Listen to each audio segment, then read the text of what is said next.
മലയാള സാഹിത്യത്തിൽ തന്റേതായ സ്ഥാനം ഉറപ്പിച്ച ഈ കഥാകൃത്ത് ഈ പുസ്തകം ഇന്നിവിടെ പ്രകാശനം ചെയ്യപ്പെടുകയാണ്.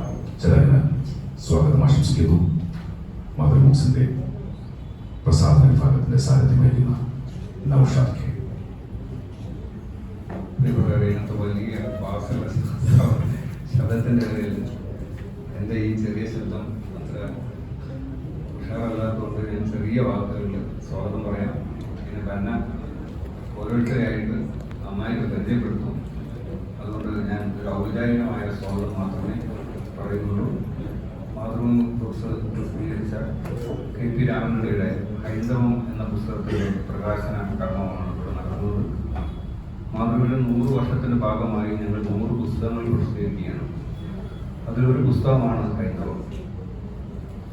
ഈ പ്രകാശന ചടങ്ങിന് ഇതിന് 100ാം വർഷത്തിന്റെ സമയത്ത് ജ്ഞാനപീഠ പുരസ്കാര ജേതാവും വലിയ എഴുത്തുകാരനുമായ ശ്രീ ദാമോദർ മൗസോ തന്നെ ഈ പ്രകാശനത്തിന് എത്തിച്ചേർന്നത് വലിയൊരു സൗഭാഗ്യമായി ഞങ്ങൾ കാണുന്നു. ഈ ചടങ്ങിൽ അധ്യക്ഷത വഹിക്കുന്നത് നമ്മുടെയൊക്കെ സുഹൃതനായ എഴുത്തുകാരനും മാതൃഭൂമി ആഴ്ചവെപ്പ് എഡിറ്ററും ഞങ്ങളുടെയൊക്കെ മാതൃഭൂമി കുടുംബാംഗം കൂടിയായ ശ്രീ സുഭാഷ് ചന്ദ്രനാണ്. സുഭാഷ് ചന്ദ്രനെ സ്നേഹാദരപൂർവ്വം ഈ ചടങ്ങിലേക്ക് സ്വാഗതം ചെയ്യുന്നു. പുസ്തകരചന ചെയ്യുന്നത് MC അബ്ദുൽ നാസറാണ്. അധ്യാപകനും എഴുത്തുകാരനുമായ അബ്ദുൽ നാസറിനെ സ്നേഹപൂർവ്വം ഈ ചടങ്ങിലേക്ക് സ്വാഗതം ചെയ്യുന്നു. പുസ്തക പ്രകാശനം ചെയ്യുന്നത് ശ്രീ ദാമോദർ മൗസയാണ്. അദ്ദേഹം ഇന്ന് മാതൃഭൂമിയിൽ എത്തിച്ചേർന്നിരുന്നു. അദ്ദേഹത്തിന് മാതൃഭൂമിയുടെ സ്നേഹോപഹാരം നൽകുകയും അദ്ദേഹം ആദരിക്കുകയും ചെയ്തിരുന്നു. അദ്ദേഹത്തെ ഈ ചടങ്ങിലേക്ക് സ്നേഹാദരപൂർവ്വം സ്വാഗതം ചെയ്യുന്നു. പുസ്തകം സ്വീകരിക്കുന്നത് നമ്മുടെ പ്രിയങ്കരിയായ എഴുത്തുകാരി ഡോക്ടർ കവിത മുദ്ദസാണ്. ഡോക്ടറെ ഈ ചടങ്ങിലേക്ക് സ്നേഹപൂർവ്വം സ്വാഗതം ചെയ്യുന്നു. മറുപടി അർപ്പിക്കുന്നത് KP രാമൻപള്ളി. കുറച്ച് നേരത്തെ കേന്ദ്ര സാഹിത്യ അക്കാദമിയുടെ അദ്ദേഹമായിട്ടൊരു മുഖാമുഖം പ്രോഗ്രാം നടക്കുകയായിരുന്നു. മറ്റൊരു സന്തോഷം, ഇന്ന് ഈ ദിവസം അദ്ദേഹം കേന്ദ്ര സാഹിത്യ അക്കാദമിയുടെ വിശിഷ്ട അംഗമായി അദ്ദേഹത്തെ തെരഞ്ഞെടുത്തിരിക്കുന്നു. പുസ്തകത്തിന്റെ പ്രകാശനം ഈ വൈകുന്നേരം ഇവിടെ എത്തിച്ചേർന്ന നിങ്ങൾ ഓരോരുത്തരെയും മാതൃഭൂമി ബുക്സിന് വേണ്ടി സ്വാഗതം ചെയ്യുന്നു. നന്ദി, നമസ്കാരം. ആമുഖം ആവശ്യമില്ലാത്ത എഴുത്തുകാരനാണ്. തന്റെ ആദ്യ നോവലിൽ തന്നെ കേന്ദ്ര സാഹിത്യ അക്കാദമി പുരസ്കാരവും കേരള സാഹിത്യ അക്കാദമി പുരസ്കാരവും വയലാർ അവാർഡും ബോർഡുകൾ പുരസ്കാരവും നിരവധി അവാർഡുകൾ സ്വന്തമാക്കിയ മലയാളത്തിന്റെ പ്രിയപ്പെട്ട എഴുത്തുകാരൻ മാതൃഭൂമി ആഴ്ചവെപ്പിന്റെ ചുമതല വെച്ചുകൊണ്ടിരിക്കുന്ന ശ്രീ സുഭാഷ് ചന്ദ്രനാണ് ഈ യോഗത്തിന്റെ അധ്യക്ഷൻ. അദ്ദേഹത്തെ അധ്യക്ഷ ഭാഷണത്തിനായി ഹൃദയപൂർവ്വം ക്ഷണിക്കുന്നു.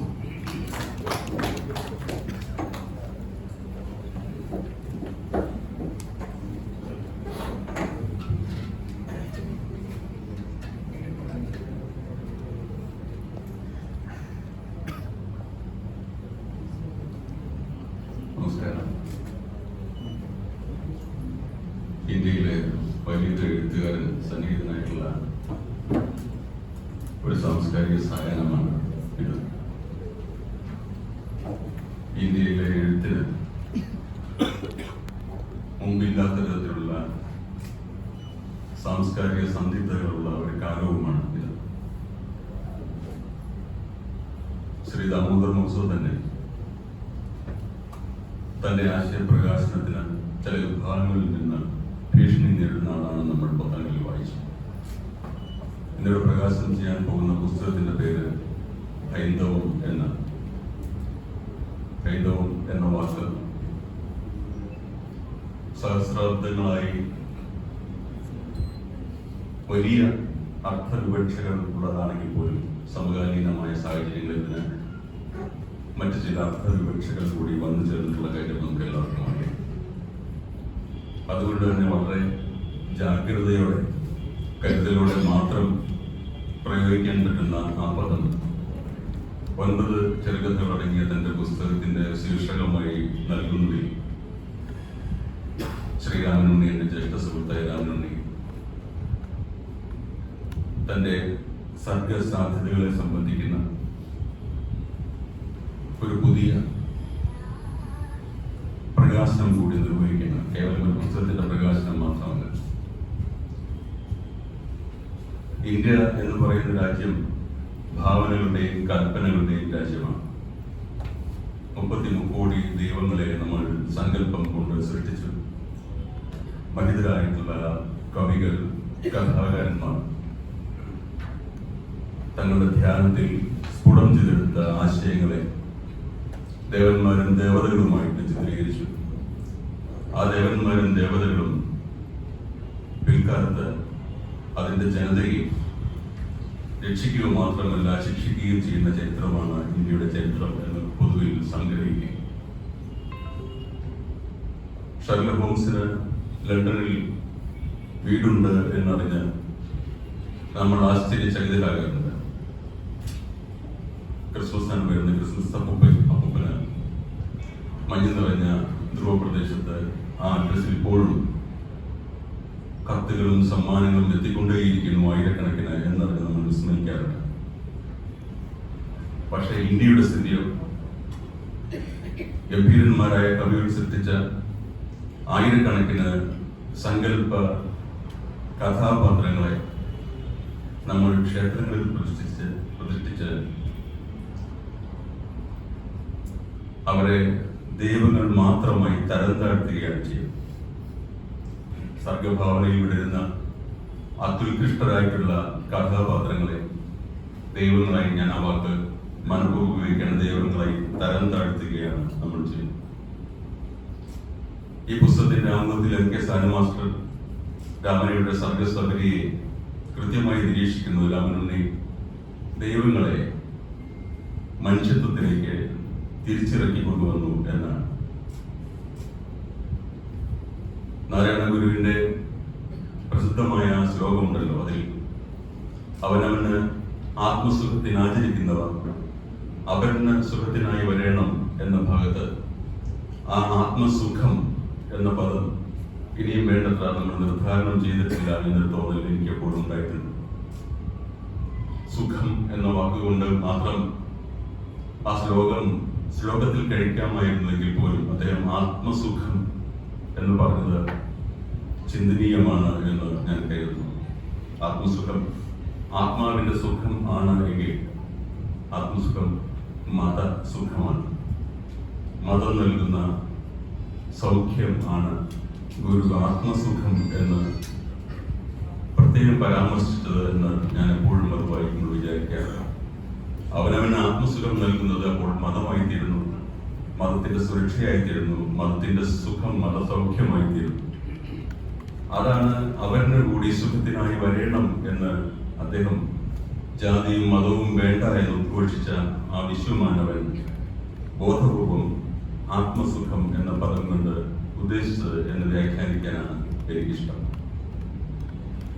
രാമനുണ്ണി ഈ ആത്മസുഖത്തെ, മതസുഖത്തെക്കുറിച്ച്, മതത്തിന്റെ ആത്മീയ സൗഖ്യത്തെക്കുറിച്ച് എപ്പോഴും ചിന്തിച്ചിട്ടുള്ള ഒരു എഴുത്തുകാരനാണ്. അദ്ദേഹത്തിന്റെ ആദ്യകാല രചനകൾ നമുക്ക് എല്ലാവർക്കും അറിയാം. ക്രിമിനൽ കുറ്റമാകുന്ന രതി എന്നത് അദ്ദേഹത്തിന്റെ ഒരു പുസ്തകത്തിന്റെ പേരാണ്, ലേഖന സമാഹാരത്തിന്റെ പേരാണ്. എങ്ങനെയാണ് മനുഷ്യന്റെ ജൈവവാസനയായിട്ടുള്ള രതി സമകാലിക സാഹചര്യത്തിൽ ഒരു ക്രിമിനൽ കുറ്റമായി പരിണമിക്കുന്നതെന്ന് അദ്ദേഹം അതിൽ ആഴത്തിൽ പരിശോധിക്കുന്നുണ്ട്.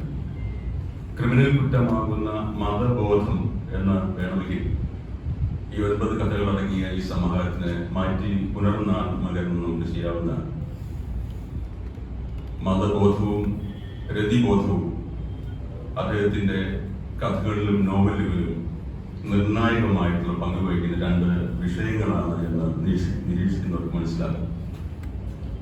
രണ്ടും വളരെ സഹജമായ ചോദനകളാണ്. രണ്ടും സൗഖ്യം തരുന്നതോടൊപ്പം അസുഖം തരുന്നതുമാണ്.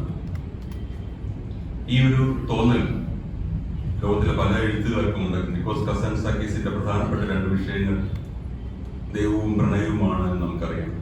മിലാൻ കുന്ദേരയുടെ മിക്കവാറും എല്ലാ നോവലുകളുടെയും പ്രധാന വിഷയം രതിയോ ദൈവവുമാണ്. ഡേവിഡ് ആൻഡ് ഗോഡ് എന്നൊക്കെ പറയുന്ന അദ്ദേഹത്തിന്റെ പ്രസിദ്ധമായിട്ടുള്ള ദീർഘമായ കഥ നിങ്ങൾ ഓർക്കുമായിരിക്കും. ഹൈന്ദവം എന്ന പേരുള്ള ഈ പുസ്തകം പ്രസിദ്ധീകരിക്കുമ്പോൾ രാമനുണ്ണി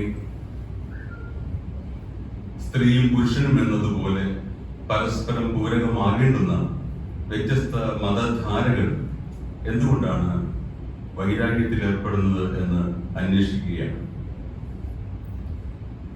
മനുഷ്യനൊരു സമൂഹ ജീവിയാണ് എന്നതിന്റെ തുടർച്ചയായിട്ടാണ് മനുഷ്യന് മതാത്മകമായ ബോധമുണ്ട് എന്ന് നമ്മൾ പറഞ്ഞു വരുന്നത്. മതം മിക്കവാറും ഒരു സമൂഹത്തിന്റെ സ്വഭാവം ആർജിക്കുന്നത് കൊണ്ടാണ് അത്. മതം ഇങ്ങനെ സമൂഹത്തിന്റെ സ്വഭാവം ആർജിക്കുമ്പോൾ എപ്പോഴും മനുഷ്യൻ സമൂഹ ജീവിയാണ് എന്ന പദത്തിന് ഒരു അനുബന്ധ വാചകം കൂടി ആവശ്യമായിട്ട് വരാറുണ്ട്. മനുഷ്യൻ സമൂഹ ജീവിയാണ്, സെമിക്കോളൻ, അവന് ഒരു പര സമൂഹം ആവശ്യമുണ്ട്, ശത്രുവായി ഗണിക്കുവാൻ. ഇങ്ങനെ ഒരു ശത്രു സമൂഹത്തെ, അപര സ്വത്വത്തെ ആവിഷ്കരിക്കുക വഴി മാത്രമേ അവൻ ഈ മതാത്മകമായിട്ടുള്ള ആത്മസുഖം അനുഭവിക്കാൻ സാധിക്കൂ എന്ന് തിരിച്ചറിഞ്ഞത് കൊണ്ടാണോ ഗുരുദേവൻ വളരെ കാലം മുമ്പ് അങ്ങനെ പറഞ്ഞത് എന്ന് ആലോചിക്കാവുന്നതാണ്. ഭൂമിക്ക് വെളിയിൽ മറ്റേതെങ്കിലും ഒരു സാഹചര്യത്തിൽ മനുഷ്യനോടും സങ്കല്പശക്തിയും ബുദ്ധിശക്തിയുമുള്ള ഒരു ജന്തു ജീവിച്ചിരിക്കുന്നുണ്ട്, അവൻ പ്രബലനാണ് എന്ന് അറിയുന്ന നിമിഷം വരേക്കും ഭൂമിയിലെ നമ്മൾ കേവലരായ ക്രിമികീടങ്ങളെക്കാൾ കേവലരായ മനുഷ്യൻ പരസ്പരം പോരടിച്ചുകൊണ്ടേയിരിക്കും എന്നുള്ളത് ഒരു സത്യമാണ്. മറ്റൊരു സമൂഹത്തെ സങ്കല്പിച്ച് അവരിൽ ശത്രുത്വം ആരോപിച്ചാൽ മാത്രം സംതൃപ്തമാകുന്ന ഒരു സാമൂഹ്യ ബോധം മതത്തിന്റെ ഉള്ളിൽ എങ്ങനെയോ പിൽക്കാലത്ത് കൂട് കിട്ടിയിട്ടുണ്ട്. ഒരു പഴയ തമാശ കഥ ഓർക്കുകയാണ്. ഒരാൾ കപ്പലപകടത്തിൽ രക്ഷപ്പെട്ട് ആരുമില്ലാത്ത ഒരു ദ്വീപിൽ എത്തിച്ചേരുന്നു. അയാൾ അവിടെ തന്റെ അഭയം എത്തിച്ചേരുന്നതുവരെയും ചെലവഴിക്കുന്നു. കായികനികൾ ഭക്ഷിച്ച് ഫലമൂലാദികൾ നശിച്ച് ജീവിക്കുന്നു. വർഷങ്ങൾക്ക് ശേഷം അവനെ കണ്ടെത്തി രക്ഷപ്പെടുത്താനായി ഒരു നാവിക സേന എത്തിച്ചേരുമ്പോൾ അവിടെ 3 കുടിലുകൾ കണ്ട് അവർ അത്ഭുതപ്പെടുന്നു. മനുഷ്യരാരും പാർപ്പില്ലാത്ത വിജനമായ ഒരു ദ്വീപിൽ 3 കുടിലുകൾ അടുത്തെടുത്ത് അവർ ചോദിച്ചു, എന്താണ് ഈ 3 കുടിലുകൾ? അയാൾ പറഞ്ഞു, അതൊന്ന് ഞാൻ താമസിക്കുന്ന വീടാണ്. അപ്പോൾ അപ്പോഴത്ത് കാണുന്നു അത് ഞാൻ പ്രാർത്ഥിച്ചുകൊണ്ടിരുന്ന ആരാധനാലയമാണ്.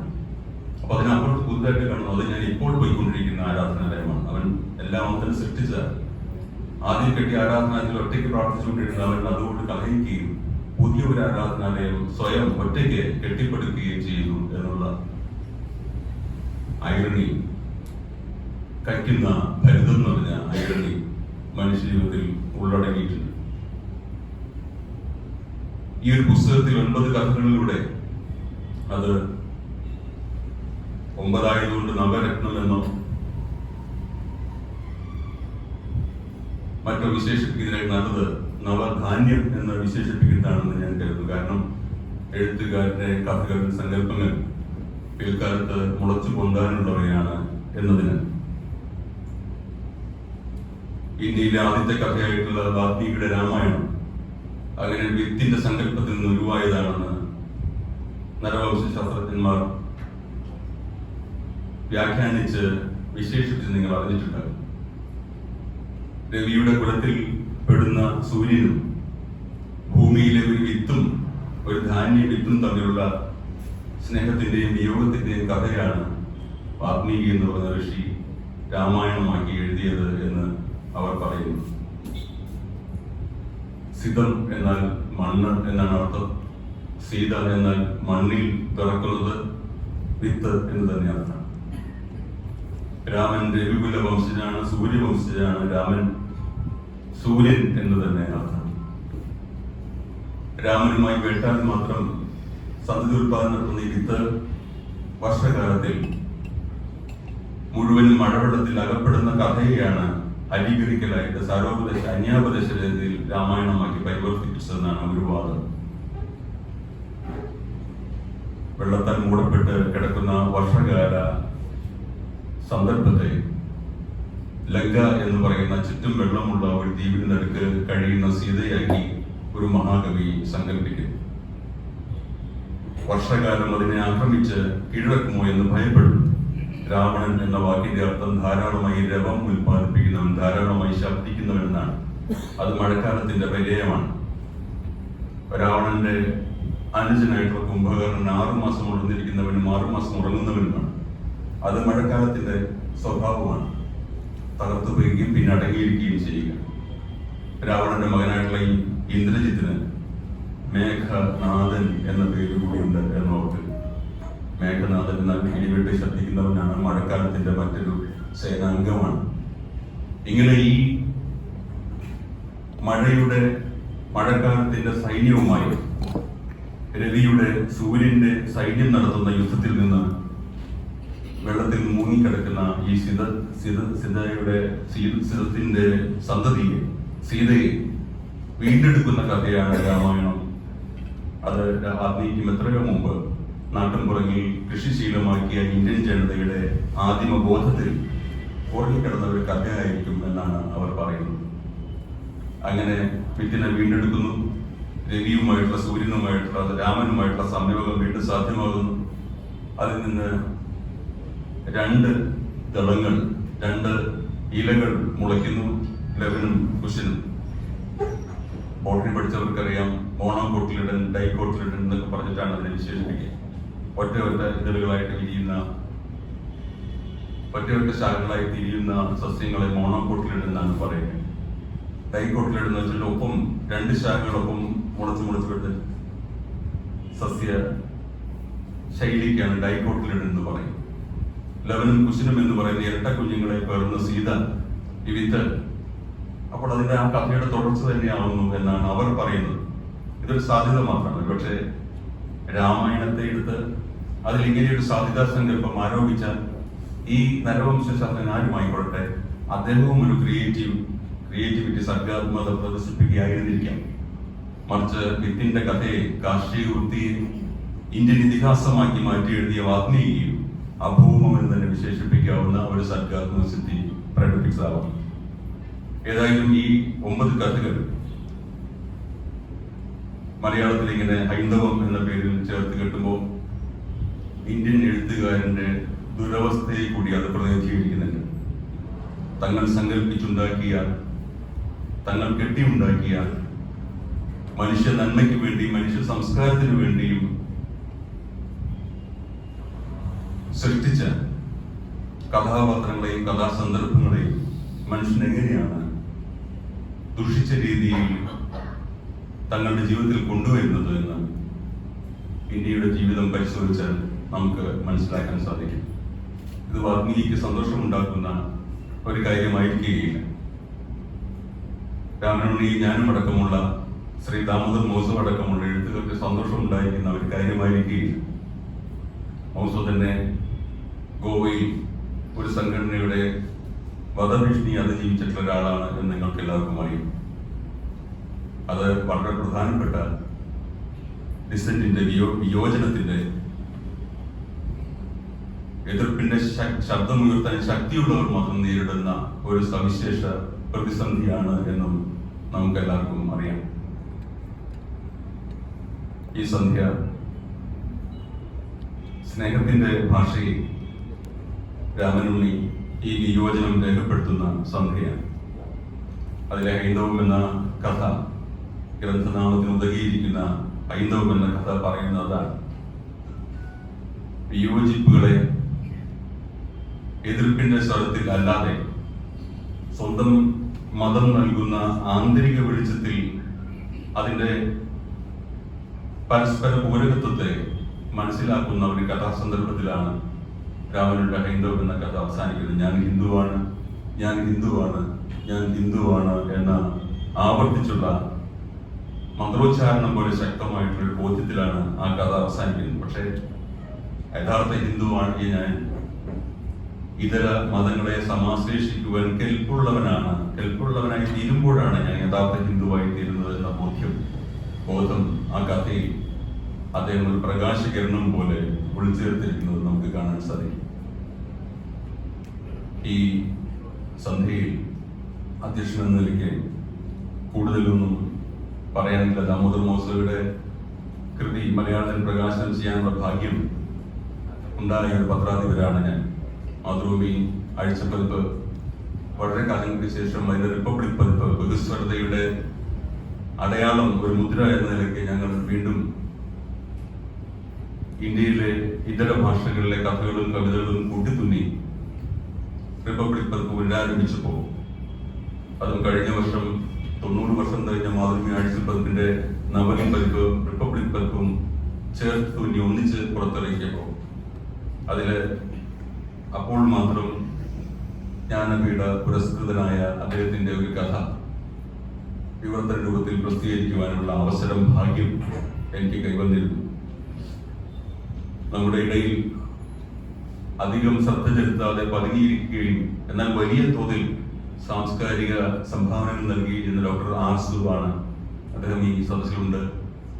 അദ്ദേഹം ശ്രീ ദാമോദർ മോസോയുമായുള്ള അഭിമുഖ സംഭാഷണം നല്ല മലയാളത്തിൽ വിവർത്തനം ചെയ്ത് മാതൃഭൂമി ആഴ്ചപ്പതിപ്പിൽ പ്രസിദ്ധീകരിക്കുവാനുള്ള ഒരവസരം എനിക്ക് തന്നിരുന്നു. അദ്ദേഹത്തിനും നന്ദി പറയുന്നു.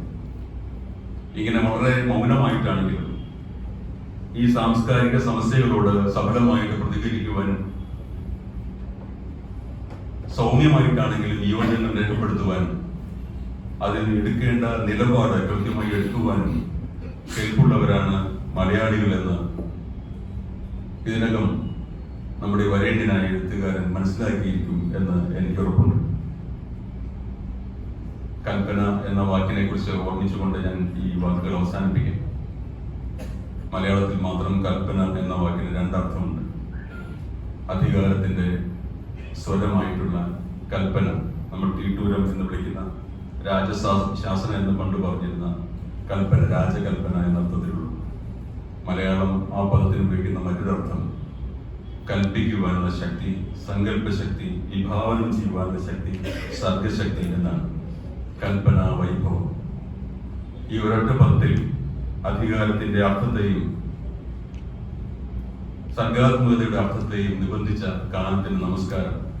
ഏത് വലിയ അധികാര സ്വരൂപത്തിന് നേരെയും ശിരസുയർത്തി നിന്ന് വിയോജിപ്പ് ഉണ്ടെങ്കിൽ വിയോജിപ്പിന്റെ ശബ്ദം ഉയർത്തുവാൻ ഒരു വലിയ എഴുത്തുകാരന് സാധ്യമാക്കുമെന്ന് നമ്മുടെ പൂർവ്വസൂരികൾ ഈ ഒരൊറ്റ പദത്തിലൂടെ നമ്മളെ പഠിപ്പിച്ചതായിരിക്കുമെന്ന് ഞാൻ കരുതുന്നു. അധികാരത്തിന്റെ കൽപ്പനയ്ക്ക് സമസ്കന്ധമായി നിന്ന്, തോടൊപ്പം നിന്ന് അതിലെ തെറ്റുകളെ ചൂണ്ടിക്കാണിക്കുവാനും വിയോജിക്കുവാനും അത് തിരുത്തുവാനുമുള്ള ശക്തി, ഭാവന ശക്തിയുള്ള, സങ്കല്പ ശക്തിയുള്ള കവിക്കും കഥാകാരനും നോവലിസ്റ്റിനും ഉണ്ടാകട്ടെ എന്ന ഈ സന്ധ്യയിൽ പ്രാർത്ഥിച്ചുകൊണ്ട് ഗംഭീരനായ എഴുത്തുകാരുടെ പട്ടികയിൽ ഇടമുള്ള ശ്രീ ദാമോദർ മോസോ പങ്കെടുക്കുന്ന ഇത്തരമൊരു ചടങ്ങിൽ എൻ്റെ ജ്യേഷ്ഠ സുഹൃത്ത് രാമനുണ്ണിയുടെ പുസ്തകം പ്രകാശിപ്പിക്കുന്ന ഈ ചടങ്ങിൽ അധ്യക്ഷനായിരിക്കാൻ കിട്ടിയ അവസരം കാലം എനിക്ക് നൽകിയ ഒരു കനിവായി കരുതിക്കൊണ്ട് പുസ്തക പരിചയം നടത്തുവാൻ പ്രിയപ്പെട്ട MC അബ്ദുൽ നാസറിനെ ക്ഷണിക്കുന്നു. അതിനുശേഷം നമ്മൾ ഇന്ന് കാത്തിരിക്കുന്ന പുസ്തക പ്രകാശന ചടങ്ങ് ഉണ്ടായിരിക്കുന്നതാണ്. നമസ്കാരം. മലയാളിയുടെ പ്രിയപ്പെട്ട എഴുത്തുകാരൻ KP രാമനുണ്ണിയുടെ സ്ഥാനവും ഹൈന്ദവം എന്ന പുസ്തകത്തിന്റെ സ്ഥാനം അടയാളപ്പെട്ട ഭാഷണമാണ് ഇപ്പോൾ നിർവഹിക്കപ്പെട്ടിട്ടുള്ളത്. നന്ദി ശ്രീ സുഭാഷ്. ഇനി പുസ്തക പരിചയം നടത്തിക്കൊണ്ട് സംസാരിക്കുന്നു Shri Shankaracharya, university of Sanskrit associate professor. ഒപ്പം വാക്കിന്റെ സഞ്ചാരങ്ങൾ, പ്രണയവും സ്വാതന്ത്ര്യവും, പൂർവ്വ ജീവിതവും ദർശനവും തുടങ്ങിയ കനപ്പെട്ട പുസ്തകങ്ങളുടെ രചയിതാവുമായ ഡോക്ടർ MC അബ്ദുൽ നാസർ.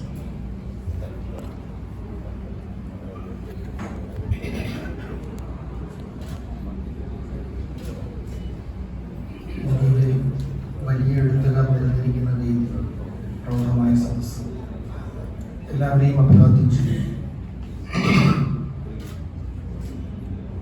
ഹൈന്ദവം എന്നാണ് തൻ്റെ പുതിയ കഥാസമാഹാരത്തിന്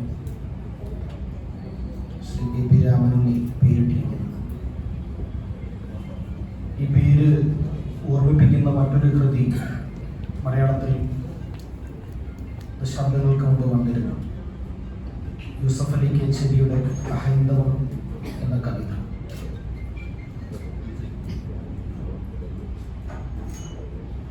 ഹിന്ദുവായ ദൈവത്തിന് അങ്ങനെ മതമുണ്ടോ എന്നത് മറ്റൊരു ചോദ്യമാണ്. ഹിന്ദുവായ ദൈവത്തെ അകന്നു നിന്ന് മാത്രം ദർശിക്കാൻ യോഗമുള്ള ഇതര മതസ്ഥനായ ഒരു ഭക്തന്റെ വിലാപവും അതോടൊപ്പം മനസ്സുകൊണ്ട് ദൈവത്തെ സ്പർശിക്കുന്നതിനുള്ള നിർവൃതിയും ഒക്കെ ആവിഷ്കരിച്ച് യൂസഫ് അലി കേച്ചേരിയുടെ കൃതിയായിരുന്നു ഹൈന്ദവം. ഒരർത്ഥത്തിൽ മതങ്ങൾ തമ്മിലുള്ള സമന്വയം സാധ്യമാക്കുന്ന, മതങ്ങളുടെ സാരാംശം ഏകമാണ് എന്ന തത്വം വിളംബരം ചെയ്യുന്ന പൊന്നാനിക്കളരിയിലെ ഒരു കൃതി തന്നെയായിരുന്നു ഹൈന്ദവം. അത്തരം ചില സ്വപ്നങ്ങൾ മലയാളത്തിൽ മുൻപ് ധാരാളമായി സംഭവിച്ചിട്ടുണ്ട്. മതങ്ങൾ സഹവർത്തിത്വത്തോടുകൂടി, പരസ്പര ബഹുമാനത്തോടുകൂടി, പരസ്പരമുള്ള ഇടകലകളിലൂടെ ജീവിക്കുന്ന ഒരു സമൂഹത്തെക്കുറിച്ചുള്ള സ്വപ്നങ്ങൾ യാഥാർത്ഥ്യമാകുമോ എന്നത് മറ്റൊരു കാര്യമാണ്. പക്ഷെ ചില സ്വപ്നങ്ങൾ നമുക്ക് ജീവിതത്തിന് ആവശ്യമാണ്. അന്യന്റെ ശബ്ദം സംഗീതം പോലെ ശ്രവിക്കാനാവുന്ന ഒരു പുലരിയെ കുറിച്ചുള്ള സ്വപ്നം, അങ്ങനെ ഒരു പുലരി സാധ്യമാകുമോ എന്ന ചോദ്യം നിലനിൽക്കുമ്പോഴും ആ സ്വപ്നത്തിന് നമ്മളെ മുന്നോട്ട് നയിക്കാനുള്ള ശേഷിയുണ്ട്. മനുഷ്യരെല്ലാവരും ഒന്നായി തീരുന്ന ഒരു കാലത്തെക്കുറിച്ചുള്ള സ്വപ്നം മലയാളി ഓണത്തിന് കാണുന്നത് പോലെ അങ്ങനെ ആവുമോ എന്നത് മറ്റൊരു കാര്യമാണ്. പക്ഷെ അങ്ങനെ ഒരു സ്വപ്നത്തിന് ഒരു മുന്നോട്ട് നയിക്കാനുള്ള, സമൂഹത്തെ മുന്നോട്ട് നയിക്കാനുള്ള ശേഷിയുണ്ട് എന്ന് തന്നെയാണ് വിചാരിക്കുന്നത്. പക്ഷേ സ്വപ്നങ്ങൾക്കപ്പുറത്ത് യാഥാർത്ഥ്യങ്ങളെ ചരിത്രവൽക്കരിക്കേണ്ട ഒരു കാലത്തിലൂടെയാണ് നമ്മൾ കടന്നു പോകുന്നത്. പൊന്നാനിയുടെ പാരമ്പര്യമുള്ള എഴുത്തുകാരനാണ് കെ പി രാമനുണ്ണി എന്ന് നമുക്കറിയാം. പൊന്നാനിയിൽ വലിയ എഴുത്തുകാർ ഇതേ കാഴ്ചപ്പാട് നേരത്തെ പുലർത്തിയ ആളുകളാണ്. ഒരുപക്ഷെ വള്ളത്തോളിന്റെ അള്ളാഹ് എന്ന കവിത ഓർക്കാവുന്നതാണ്. അവിടെ നിന്നൊക്കെ ആരംഭിക്കുന്ന ഈ പറയുന്ന ഒരു സർവമത സാരാംശത്തെ മുൻനിർത്തിയുള്ള കവിതകളുടെ, നാടകങ്ങളുടെ, നോവലുകളുടെ ഒരു വലിയ പാരമ്പര്യം പൊന്നാനിക്കുണ്ട്. ഇടശ്ശേരി ഇസ്ലാമിലെ വന്മല എന്നുള്ള പേരിൽ ഇസ്ലാമിലെ ഒരു ചരിത്രത്തെ മാത്രമല്ല ഉപജീവിച്ചത്. അതിനപ്പുറത്ത് കൂട്ടുകൃഷി എന്നുള്ള നാടകത്തിന്റെ അവസാന ഭാഗത്ത് ഹിന്ദുവും മുസ്ലിമും ഒന്നാകുന്ന ഒരു കാലത്തെയും ദേശത്തെയും കുറിച്ചുള്ള സ്വപ്നം കൂടി, അത്തരത്തിലൊരു ഏകീകൃതമായ ഒരു സമൂഹം രൂപം കൊള്ളുന്ന ഒരു കാലത്തെ കുറിച്ചുള്ള സ്വപ്നം കൂടി ഇടശ്ശേരി മുന്നോട്ട് വെച്ചിരുന്നു. ഉറൂബ് അദ്ദേഹത്തിന്റെ നോവലിൽ, ഉമ്മാച്ചു എന്ന നോവലിൽ അബ്ദുവിനെയും ചിന്നമുവിനെയും തമ്മിൽ വിവാഹം കഴിപ്പിക്കുന്നതിലൂടെ, മിശ്ര വിവാഹത്തിലൂടെ അത്തരം ചില സാധ്യതകൾ കേരളത്തിലുണ്ട് എന്ന് ധ്വനിപ്പിച്ചിരുന്നു. അങ്ങനെ വിവാഹം കഴിപ്പിക്കുമ്പോഴും അബ്ദുവിന് അബ്ദുവായും ചിന്നമുവിന് ചിന്നമുവായും അവരുടെ മതം വെടിയാതെ തന്നെ തുടരാനാവുന്ന ഒരു തുറസുകൂടി ആ ബന്ധത്തിൽ ഉണ്ടാകണമെന്നും ഉറൂബ് ആ നോവലിനകത്ത് പറഞ്ഞു വെക്കുന്നുണ്ട്. അവിടെ നിന്ന് MT-യിലേക്ക് എത്തുമ്പോൾ നമ്മൾ പിന്നെയും മുന്നോട്ട് പോകുന്നത് കാണാൻ പറ്റും. ഇവിടെ അസുരത്തിൽ ഹിന്ദുക്കളോട് ഞാൻ ഗോവിന്ദൻകുട്ടിയല്ല, മുസ്ലിങ്ങളോട് ഞാൻ അബ്ദുള്ളയല്ല, ലോകത്തോട് ഞാൻ മനുഷ്യനാണ് എന്ന് പറയുന്ന കഥാപാത്രത്തെ നമ്മൾ അസുരത്തിൽ കണ്ടെത്തും. അതിന്റെ ഒരു തുടർച്ചയിലാണ് യഥാർത്ഥത്തിൽ കെ പി രാമനുണ്ണിയുടെ ആദ്യകാല രചനകളൊക്കെയും നിലനിൽക്കുന്നത്. പൊന്നാനി മുന്നോട്ട് വെച്ച ഈ പറയുന്ന ഒരു മാനവിക കാഴ്ചപ്പാട്, മാനവികത എന്നത് ഒരു പൊള്ളയായ ഒരു ഗ്രാൻഡ് നരേറ്റീവാണ് എന്നുള്ളത് സത്യം നമുക്ക് ഇന്ന് അറിയാം. ഒരുപക്ഷെ കഴിഞ്ഞ നൂറ്റാണ്ടിന് മുമ്പേയുള്ള നൂറ്റാണ്ട്, 20-19 നൂറ്റാണ്ടുകളൊക്കെ വലിയ പ്രത്യാശയോടുകൂടി മുന്നോട്ട് വെച്ചൊരു കാഴ്ചപ്പാടായിരുന്നു മാനവികത എന്നുള്ളതും. 20-ാം നൂറ്റാണ്ടിന്റെ ആദ്യ ദശകങ്ങളിൽ തന്നെ യൂറോപ്പൊക്കെ അതിന്റെ ഒരു പൊള്ളത്തരം തിരിച്ചറിയുന്നുണ്ട്. 50-60 ആവുമ്പോഴേക്കും നമ്മളും ഈ മാനവികത എന്നത് കേവലം പ്രഘോഷണം മാത്രമാണ് എന്നുള്ളത്, മാനവികത അങ്ങനെ വിശ്വസിക്കാനാവാത്ത അവിശ്വസനീയമായ ഒരു ഗ്രാൻഡ് നരേറ്റീവാണ് എന്നുള്ള തിരിച്ചറിവിലേക്ക് നമ്മളൊക്കെ എത്തിച്ചേരുന്നുണ്ട്. പക്ഷെ ഞാൻ നേരത്തെ സൂചിപ്പിച്ചതുപോലെ നമുക്ക് ചില ബോധ്യങ്ങളില്ലാതെ മുന്നോട്ട് പോകാനാവില്ല എന്നുള്ളത് നമ്മുടെ ഒരു പ്രശ്നമാണ്. അതുകൊണ്ട് തന്നെ പൊന്നാനി കളരി മുന്നോട്ട് വെച്ച, പൊന്നാനിയിലെ എഴുത്തുകാർ മുന്നോട്ട് വെച്ച ഈ മാനവികതയുടെ കാഴ്ചപ്പാടിനെ കുറച്ചുകൂടി മുന്നോട്ട് പോകാതെ, അതിനോടുള്ള അതിന്റെ അവിശ്വാസത്തെ കൂടി അഭിമുഖീകരിക്കാതെ കെ പി രാമനുണ്ണിയെ പോലൊരു എഴുത്തുകാരന് തുടർന്നു പോകാനാവില്ല. കാരണം പാടി പതിഞ്ഞു പോയത് തന്നെ തുടർന്നും ആവർത്തിക്കുന്നതിൽ കാര്യമില്ല. ഇനി അതിന്റെ സൂക്ഷ്മതകളിലേക്ക്, മലയാളി അഭിമുഖീകരിച്ച മാനവികതയുടെ സൂക്ഷ്മതകളിലേക്ക് സഞ്ചരിച്ചുകൊണ്ട് മാത്രമേ ഇനി എഴുത്ത് സാധ്യമാവൂ എന്ന ഒരു പ്രതിസന്ധി ഇന്ന് മലയാളം നേരിടുന്നുണ്ട്. അതിന്റെ സങ്കീർണതകളിലേക്ക് ഒരുപക്ഷെ എനിക്ക് തോന്നുന്നത് രാമനുണ്ണിയുടെ ആദ്യകാല കൃതികൾ മുതൽ തന്നെ ഈ ഇത്തരം ഒരു പ്രതിസന്ധി അഭിമുഖീകരിക്കേണ്ട ശ്രമം അദ്ദേഹം നടത്തിയിട്ടുണ്ടെന്ന് എനിക്ക് തോന്നുന്നുണ്ട്. അപ്പൊ സൂഫിയുടെ കഥ മുതൽ ഇങ്ങോട്ടുള്ള കൃതികളിലൊക്കെ ഈ പറയുന്ന മതസമന്വയം എന്ന് പറയുന്ന കാഴ്ചപ്പാടിനെ കുറെ കൂടി മിത്തിക്കലായ കുറച്ചുകൂടി ആഴമേറിയ ബന്ധങ്ങൾ കൊണ്ട് ഊട്ടിയുറപ്പിക്കുന്ന, കേവലം പ്രത്യയശാസ്ത്രങ്ങളുടെ പേരിലോ ആദർശാത്മകതയുടെ പേരിലോ ഉള്ള പൊലിപ്പുറമേയുള്ള കൂട്ടിച്ചേർക്കലിന് പകരം കുറെ കൂടി ആഴത്തിൽ ഇവ തമ്മിലുള്ള ഒരു ഏകീഭാവത്തെ കണ്ടെടുക്കുന്ന ഒരു കാഴ്ച സൂഫിയുടെ കഥയിലുമൊക്കെ എഴുത്തുകാരൻ മുന്നോട്ട് വെച്ചിട്ടുണ്ട്. ദൈവത്തിന്റെ പുസ്തകം എന്ന അദ്ദേഹത്തിന്റെ അവസാനത്തെ നോവലിലേക്ക് എത്തുന്ന സമയത്താണ് എനിക്ക് തോന്നുന്നത് അതൊരു കാഴ്ചപ്പാടായി, അല്ലെങ്കിൽ അതൊരു കുറെ കൂടി വ്യക്തമായി പറഞ്ഞാൽ അതൊരു ജീവിത ദർശനമായിട്ട് അദ്ദേഹം വികസിപ്പിക്കുന്നത്. അത് ദൈവത്തിന്റെ പുസ്തകം മുന്നോട്ട് വെക്കുന്ന ഒരു കാഴ്ച യഥാർത്ഥത്തിൽ ഈ പറയുന്ന ഈ അധീശഭാവങ്ങളെ എല്ലാം തിരസ്കരിക്കുന്ന ഒരു തരം ആത്മീയതയുടെ അന്വേഷണമാണ്. ആത്മീയത, നേരത്തെ സുഭാഷ് ചന്ദ്രൻ വളരെ കൃത്യമായ കാര്യം സൂചിപ്പിക്കുകയുണ്ടായി. ഈ ആത്മീയത എന്നത് ഒരർത്ഥത്തിൽ മതം മുന്നോട്ട് വെക്കുന്ന ഒരു ആത്മീയതയല്ല എന്ന് എനിക്ക് തോന്നുന്നത്. മതത്തിന്റെ ആത്മീയത തീർച്ചയായും അദ്ദേഹം അഡ്രസ് ചെയ്യുന്നുണ്ട്. പക്ഷെ അതിനപ്പുറത്തും മനുഷ്യരുടെ ഭൗതിക വൃത്തികളിലും മനുഷ്യരുടെ നിത്യജീവിത വൃത്തികളിലും എങ്ങനെയാണ് ആത്മീയത പ്രവർത്തിക്കുന്നത്, ആത്മീയതയുടെ സാന്നിധ്യം എങ്ങനെയാണ് അടയാളപ്പെട്ട് കിടക്കുന്നത് എന്നതിനെ സംബന്ധിച്ചുള്ള അന്വേഷണങ്ങളാണ് പലപ്പോഴും അദ്ദേഹത്തിന്റെ പിൽക്കാല രചനകളിലൊക്കെ. ഇപ്പോൾ ഏറ്റവും പുതിയ ഹൈന്ദവം എന്ന കൃതിയിലടക്കം നമ്മൾ കാണുക അത്തരം സംഗതികളാണ്. ഭൗതിക പ്രവൃത്തികളിൽ, ഭൗതിക ലോകത്ത് നമ്മൾ ഈ ആത്മീയത എന്ന വാക്കിന്റെ ഒരു എപ്പോഴും ഉള്ള ഒരു കൊണോട്ടേഷൻ മതവുമായി ബന്ധപ്പെടുത്തിക്കൊണ്ട് മാത്രമാണ്. എന്നാൽ ആ മതത്തിന്റെ അത്തരം ഒരു പരിസരത്തിൽ നിന്ന് അതിനെ അഴിച്ചു മാറ്റി കഴിഞ്ഞാൽ മനുഷ്യർക്ക് നന്മ ചെയ്യാനാവുന്ന, അല്ലെങ്കിൽ മനുഷ്യർ നന്മയിലേക്ക് ഉണരുന്ന ഏത് മുഹൂർത്തവും ആത്മീയതയുടെ പ്രകാശന രംഗങ്ങളാണ് എന്നുള്ള ഒരു കാഴ്ചപ്പാടാണ് അദ്ദേഹം പറഞ്ഞത്. അതുകൊണ്ട് തന്നെ ഒരു നാസ്തികനും ആത്മീയവാദിയാവാനാവും എന്നുള്ള കാഴ്ചപ്പാടാണ്. ഒരു നാസ്തികനിലും അയാൾ നന്മ ചെയ്യുന്ന ഘട്ടത്തിൽ, അല്ലെങ്കിൽ അയാൾ ഏതെങ്കിലും തരത്തിൽ മനുഷ്യരെ ചേർത്ത് വെക്കുന്ന സമയത്ത്, മനുഷ്യരുടെ ഏകീഭാവത്തിന് വേണ്ടി പ്രവർത്തിക്കുന്ന സമയത്ത് അയാളുടെ ഉള്ളിൽ ആത്മീയത ഉണരുന്നുണ്ട് എന്നുള്ള, ആത്മീയതയെ സംബന്ധിച്ചുള്ള കുറെ കൂടി വിശാലമായ ഒരു കാഴ്ചപ്പാടാണ്. മതത്തെ നിരസിക്കുന്ന, അല്ലെങ്കിൽ മതത്തെ പുറത്തു നിർത്തുന്ന ആളല്ല കെ.പി. രാമനുണ്ണി എന്നുള്ളത് നമുക്കറിയാം, എല്ലാവർക്കും അറിയാവുന്ന കാര്യമാണ്. പക്ഷെ മതത്തിനകത്തു മാത്രമല്ല ഈ ആത്മീയതയുടെ സാന്നിധ്യം അദ്ദേഹം വെളിച്ചപ്പെടുത്തുന്നത് എന്നാണ് ഞാൻ പറഞ്ഞത്. തീർച്ചയായും മതത്തിനകത്തുള്ള ആത്മീയതയുടെ തുറസ്സുകൾ, ഞാൻ ഈ പറഞ്ഞ മതനിരപേക്ഷമായ ഈ ആത്മീയതയുടെ സാധ്യതകൾ അദ്ദേഹം മതത്തിനകത്തും അന്വേഷിക്കുന്നത് നമുക്ക് കാണാനാവും. ഈ മതം മനുഷ്യന്റെ കറുപ്പാണ് എന്നൊക്കെ മാർക്സ് പറഞ്ഞതിനെ സംബന്ധിച്ച് യഥാർത്ഥത്തിൽ നമ്മുടെ ഉള്ളിലുള്ള ഒരു ധാരണ മനുഷ്യനെ മയക്കുന്ന കറുപ്പാണ് എന്നുള്ളതാണ് എന്നാണ്.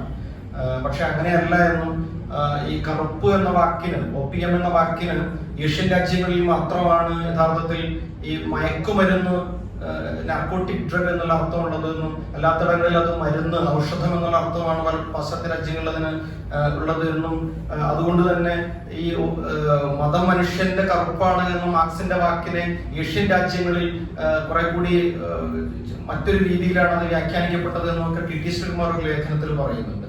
ആ അർത്ഥത്തിൽ നോക്കിയാൽ മാർക്സ് മുന്നോട്ട് വെക്കുന്ന ആ കാഴ്ചപ്പാടുണ്ടല്ലോ, മതം മനുഷ്യന്റെ കറുപ്പാണ്, മതം മനുഷ്യന്റെ മരുന്നാണെന്ന് പറയുന്ന മതത്തിന്റെ തുറസ്സുകളെ അന്വേഷിക്കുന്ന, മതത്തിന്റെ ആത്മീയമായ ഉറവുകളെ അന്വേഷിക്കുന്ന ഒരു സാധ്യതയാണ് രാമനുണ്ണിയുടെ ആത്മീയ ദർശനം. ഞാൻ ആത്മീയ ദർശനം എന്ന് പറയുമ്പോൾ ആത്മീയം എന്നുള്ളത് വിത്തിൻ കോട്സ് ആണ്. ആത്മീയം എന്ന് നമ്മൾ പറയുന്ന മതപരിസരത്തിലുള്ള ആത്മീയതയല്ല, മറിച്ച് അതിനും അപ്പുറത്ത് ഞാൻ നേരത്തെ സൂചിപ്പിച്ചതുപോലെ മനുഷ്യന്റെ ഉള്ളില് നന്മകൾ ഉറന്നു വരുന്ന ഏതേത് മുഹൂർത്തങ്ങളുണ്ടോ ആ മുഹൂർത്തങ്ങളൊക്കെ ആത്മീയതയുടെ ഉറവുകളാണ് എന്ന് കാണുന്ന കുറെ കൂടി വിശാലമായ ഒരു ദർശനമാണത്.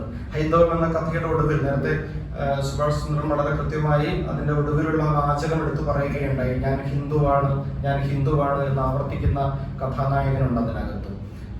താൻ മനസ്സുകൊണ്ട് ആഗ്രഹിക്കുന്ന രീതിയിൽ തന്റെ കുടുംബം അന്യമതസ്ഥനായ ഒരു കുഞ്ഞിനെ ആശ്ലേഷിക്കുന്ന രംഗത്താണ് ഈ വാക്ക് ഉച്ചരിക്കപ്പെടുന്നത്. ഹിന്ദു എന്നുള്ള വാക്ക് രണ്ട് മതങ്ങൾ തമ്മിൽ വേർതിരിക്കുന്ന ദ്വന്ദ്വാത്മകമായ ഒരു പദമായി നിരന്തരം ഉപയോഗിക്കപ്പെടുന്ന ഒരു കാലത്ത് ഞാൻ ഹിന്ദു നീ മുസ്ലിം എന്ന് പറയുന്ന, ഞാൻ ഹിന്ദുവാണ് എന്നുള്ള വാക്ക് ആക്രാമകമായ ഒരു വാക്കായി പരിണമിച്ച ഒരു കാലത്ത് അതിന്റെ നേർവിപരീത ദിശയിൽ ഞാൻ ഹിന്ദുവാണ് എന്ന് പറയുന്നിടത്ത് ആ വാക്കിനെ അതിന്റെ ആദിമ വിശുദ്ധിയിലേക്ക് തിരിച്ചു കൊണ്ടുപോവുകയാണ്, അഥവാ വാക്കിനെ വിമോചിപ്പിക്കുകയാണ് ഈ എഴുത്തുകാരൻ ചെയ്യുന്നത്. ഒരു വാക്ക് എത്രമേൽ മലീമസമാകാമോ അങ്ങനെ മലീമസമായ ഒരു അന്തരീക്ഷത്തിൽ നിന്ന് അതിനെ പെറുക്കിയെടുത്ത് അതിന്റെ ആത്മവിശുദ്ധിയിലേക്ക് തിരിച്ചു നടത്തുന്ന ഒരു പ്രക്രിയ ആ കഥയുടെ അവസാനം നമ്മൾ കാണും. ശ്രീനാരായണ ഗുരു മുന്നോട്ട് വെച്ച കാഴ്ചപ്പാടിനെ കുറിച്ച് നമ്മൾ പറയുകയുണ്ടായി. നേരത്തെ അധ്യക്ഷൻ അദ്ദേഹത്തിന്റെ പ്രസംഗത്തിൽ പറയുകയുണ്ടായി, അവനവൻ ആത്മസുഖത്തിനായി ആചരിക്കുന്നവ അപരന്റെ സുഖത്തിനായി വരയണം എന്ന് പറയുന്നിടത്ത് വളരെ കൃത്യമായി ഈ ആത്മസുഖത്തിന്റെ നൈതിക ബോധ്യങ്ങളെ ഉപാധിയായി വെച്ചുകൊണ്ടാണ് സുഖം എന്ന വാക്കിന് ഇപ്പുറത്ത് അപരസുഖം എന്നുള്ള വാക്കുകൂടി ചേർത്ത് വെച്ചുകൊണ്ട് ഒരു നൈതിക ഉപാധി ചേർത്ത് വെക്കുകയാണ് നാരായണ ഗുരുദേവൻ ചെയ്യുന്നത്. ഇത് യഥാർത്ഥത്തിൽ മനുഷ്യരെ മനസ്സിലാക്കാനുള്ള, മനുഷ്യരെ ചേർത്ത് പിടിക്കാനുള്ള, മനുഷ്യരെ ഉൾക്കൊള്ളാനുള്ള, മനുഷ്യരെ കുറെ കൂടി ഇൻക്ലൂസീവായി കാണാനുള്ള ഒരു വലിയ ശ്രമത്തിന്റെ ഭാഗമാണ്. അതുകൊണ്ട് തന്നെ മനുഷ്യരെ മനസ്സിലാക്കുക എന്ന് പറയുന്നത് നേരത്തെ നമ്മൾ ഏറ്റവും ആദ്യ സമയത്ത് സൂചിപ്പിച്ചതുപോലെ നമുക്കിനി കേവലം റട്ടറിക്ക് പോരാ, നമുക്കിനി കേവലം ആലങ്കാരിക പദങ്ങൾ പോരാ, നമുക്കിനി കേവലം മുദ്രാവാക്യങ്ങളോ പ്രത്യയശാസ്ത്ര പ്രഖ്യാപനങ്ങളോ പോരാ. അതിനപ്പുറത്ത് മനുഷ്യരെ ആന്തരികമായി മനസ്സിലാക്കാൻ, മനുഷ്യരെ അവരുടെ സൂക്ഷ്മമായ സംഘർഷങ്ങളെയും സങ്കീർണതകളെയും മനസ്സിലാക്കാനുള്ള ശ്രമങ്ങളുണ്ടെങ്കിൽ മാത്രമേ ഇനി മനുഷ്യരെ മനസ്സിലാക്കുക അല്ലെങ്കിൽ അപരസുഖം എന്ന് പറയുന്ന വാക്കിന്റെ അർത്ഥം ഇനി നമുക്ക് പൂർത്തിയാക്കാനാവുകയുള്ളൂ എന്നുള്ളതാണ് പുതിയ കാലത്തിന്റെ ഒരു വൈപരീത്യം എന്ന് പറയുന്നത്. മനുഷ്യരെ മനസ്സിലാക്കുക എന്ന് പറയുന്നത് മനുഷ്യരോടൊപ്പം നിൽക്കുക, ആരാണോ കഷ്ടത അനുഭവിക്കുന്നത് അവരോടൊപ്പം നിൽക്കുക എന്ന് പറയുന്നത് ഒരു രാഷ്ട്രീയമാണ്. പക്ഷെ ആ രാഷ്ട്രീയത്തെ നിങ്ങൾ നേരത്തെ ഞാൻ പറഞ്ഞ ആത്മീയതയിലേക്ക് ഉയർത്തണമെങ്കിൽ ആ മനുഷ്യർ അനുഭവിക്കുന്ന സങ്കീർണതകളെ കൂടി, അവരനുഭവിക്കുന്ന സംഘർഷങ്ങളെ കൂടി മനസ്സിലാക്കേണ്ടതുണ്ട്. ഹൈന്ദവം എന്ന കഥയിലെ ഹരീന്ദ്രനാഥ് എന്ന് പറയുന്ന കഥാപാത്രം, അയാൾ ഒരു വലിയ മനുഷ്യനാണ്. ഇന്ത്യൻ ഫോറിൻ സർവീസിൽ നിന്ന് റിട്ടയർ ചെയ്ത, വോളണ്ടറി റിട്ടയർമെന്റ് എടുത്ത, സാംസ്കാരിക പ്രവർത്തനത്തിനും എഴുത്തിനും വേണ്ടി സ്വന്തം ജീവിതം മാറ്റിവെച്ച ഒരു മനുഷ്യൻ. അദ്ദേഹം CAA സമരകാലത്ത്, പൗരത്വ ഭേദഗതി സമരകാലത്ത് ഈ നാട്ടിലെ കോഴിക്കോട്ടെ ബാലുശ്ശേരിയിലും കുറ്റ്യാടിയിലും കൊയിലാണ്ടിയിലും ഇതുപോലുള്ള ചെറിയ ചെറിയ ഗ്രാമപ്രദേശങ്ങളിൽ സംഘടിപ്പിക്കുന്ന ചെറിയ യോഗങ്ങളിലടക്കം സംസാരിക്കാൻ തീരുമാനമെടുക്കുന്നത്. നേരത്തെ ഇദ്ദേഹം സംസ്ഥാന തലത്തിലുള്ള വലിയ വേദികളിൽ മാത്രം പ്രത്യക്ഷപ്പെട്ടിരുന്ന ഒരു മനുഷ്യൻ ഈ ചെറിയ വേദികളിൽ സംസാരിക്കാൻ തീരുമാനമെടുക്കുന്നത് ഈ പറയുന്ന രാഷ്ട്രീയമായിട്ടാണ്. ഇത്തരം ഒരു രാഷ്ട്രീയത്തിനൊപ്പം ഞാൻ നിൽക്കേണ്ടതുണ്ട് എന്നുള്ള രാഷ്ട്രീയ ബോധ്യത്തിന്റെ പേരിലാണ്. അതുകൊണ്ട് തന്നെ തന്റെ ഉള്ളിൽ തന്നെ നിലനിൽക്കുന്ന ചില പിളർപ്പുകളെ, ചില ശൂന്യ ബിന്ദുക്കളെയൊക്കെ അദ്ദേഹം തിരിച്ചറിയുന്ന ഒരു ഘട്ടം കഴിയുന്ന സമയത്ത് തന്നെ ആദ്യമായിട്ട് പരിപാടിക്ക് ക്ഷണിക്കുന്ന, ഈ കൊയിലാണ്ടിയിൽ ഒരു CAA സമരത്തിന് ക്ഷണിക്കുന്ന ഒരു സംഘാടകരുണ്ട്. ആ സംഘാടകരിൽ അദ്ദേഹത്തെ ക്ഷണിക്കുന്നതും അദ്ദേഹത്തിന് വേദി ഒരുക്കുന്നതും അദ്ദേഹത്തോട് സംസാരിക്കുന്നതും ഉറപ്പിക്കുന്നതും ഒക്കെ അതിനകത്തൊരു ക്രിസ്ത്യനായ ആളാണ്, ഒരു ഹിന്ദുവായ ആളാണ്. പക്ഷേ ഏറ്റവും അവസാനം ഈ പ്രോഗ്രാം നോട്ടീസ് എത്തിക്കുന്നത് ഒരു മുസ്ലിമായ ആളുമാണ്. ഇതിനകത്ത് നമ്മൾ ഈ മതം പറയുന്നതിനകത്ത് ചില പ്രസക്തികളുണ്ട്. മതം പ്രസക്തമാകുന്ന ചില സന്ദർഭങ്ങളിൽ മതം നമുക്ക് പറയേണ്ടി വരും, സൂചിപ്പിക്കേണ്ടി വരും എന്നുള്ളതാണ് കാര്യം. അതാണ് ഞാൻ നേരത്തെ പറഞ്ഞ മനുഷ്യരെ മനസ്സിലാക്കുക എന്ന് പറയുന്നത്. പക്ഷേ ഈ ഹരീന്ദ്രനാഥ് അവിടെ ചെല്ലുന്ന സമയത്ത് അയാൾക്ക് അയച്ച കാറ് വളരെ പരിതാപകരമായ ഒരു കാറായിരുന്നത് കൊണ്ട് അയാൾക്ക് സമയത്തിന് എത്താൻ പറ്റുന്നില്ല. ആ സമയത്ത് അയാൾ ദേഷ്യപ്പെടുന്നത് ഈ സംഘാടകർ 3 പേര് കൂടി നിൽക്കുന്നതിൽ കൃത്യമായി ഈ മുസ്ലിമായ ആളുടെ മുഖത്ത് നോക്കിയിട്ടാണ്.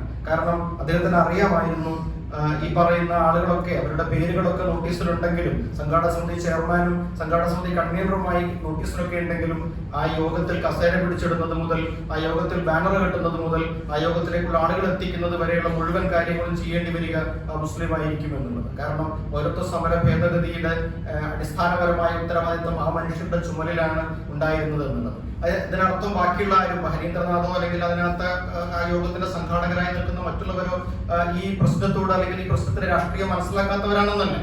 ആ രാഷ്ട്രീയം വളരെ കൃത്യമായി ഉൾക്കൊണ്ടുകൊണ്ട് തന്നെയാണ് അതിനോട് ഐക്യദാർഢ്യം പ്രഖ്യാപിച്ചുകൊണ്ടാണ് അവര് ഈ സംഘാടനത്തിൽ നിൽക്കുന്നത്. പക്ഷെ അങ്ങനെ നിൽക്കുമ്പോഴും ഇതൊരു വൈകാരിക ബാധ്യതയായി ഏറ്റെടുക്കേണ്ടി വരുന്ന മറ്റൊരു ജനസമൂഹം ഇവിടെ അതിനകത്ത് നിലനിൽക്കുന്നുണ്ട് എന്നുള്ള ബോധ്യം ആ സമയത്ത് ഹരീന്ദ്രനാഥിനില്ല. അതുകൊണ്ട് അയാൾ തന്റെ പ്രസംഗത്തിൽ പറയുന്നുണ്ട്, നിങ്ങളെ അപരവൽക്കരിക്കുന്നു എന്ന് നിങ്ങൾ പറഞ്ഞുകൊണ്ടിരിക്കുന്നു. നിങ്ങൾ എന്തിനാണ് അപരവൽക്കരണത്തിൽ നിന്നുകൊടുക്കുന്നത്? നിങ്ങൾ അതിനെ പ്രതിരോധിക്കണം എന്ന് മുസ്ലിങ്ങളോട് അദ്ദേഹം ആഹ്വാനം ചെയ്യുന്നുണ്ട്.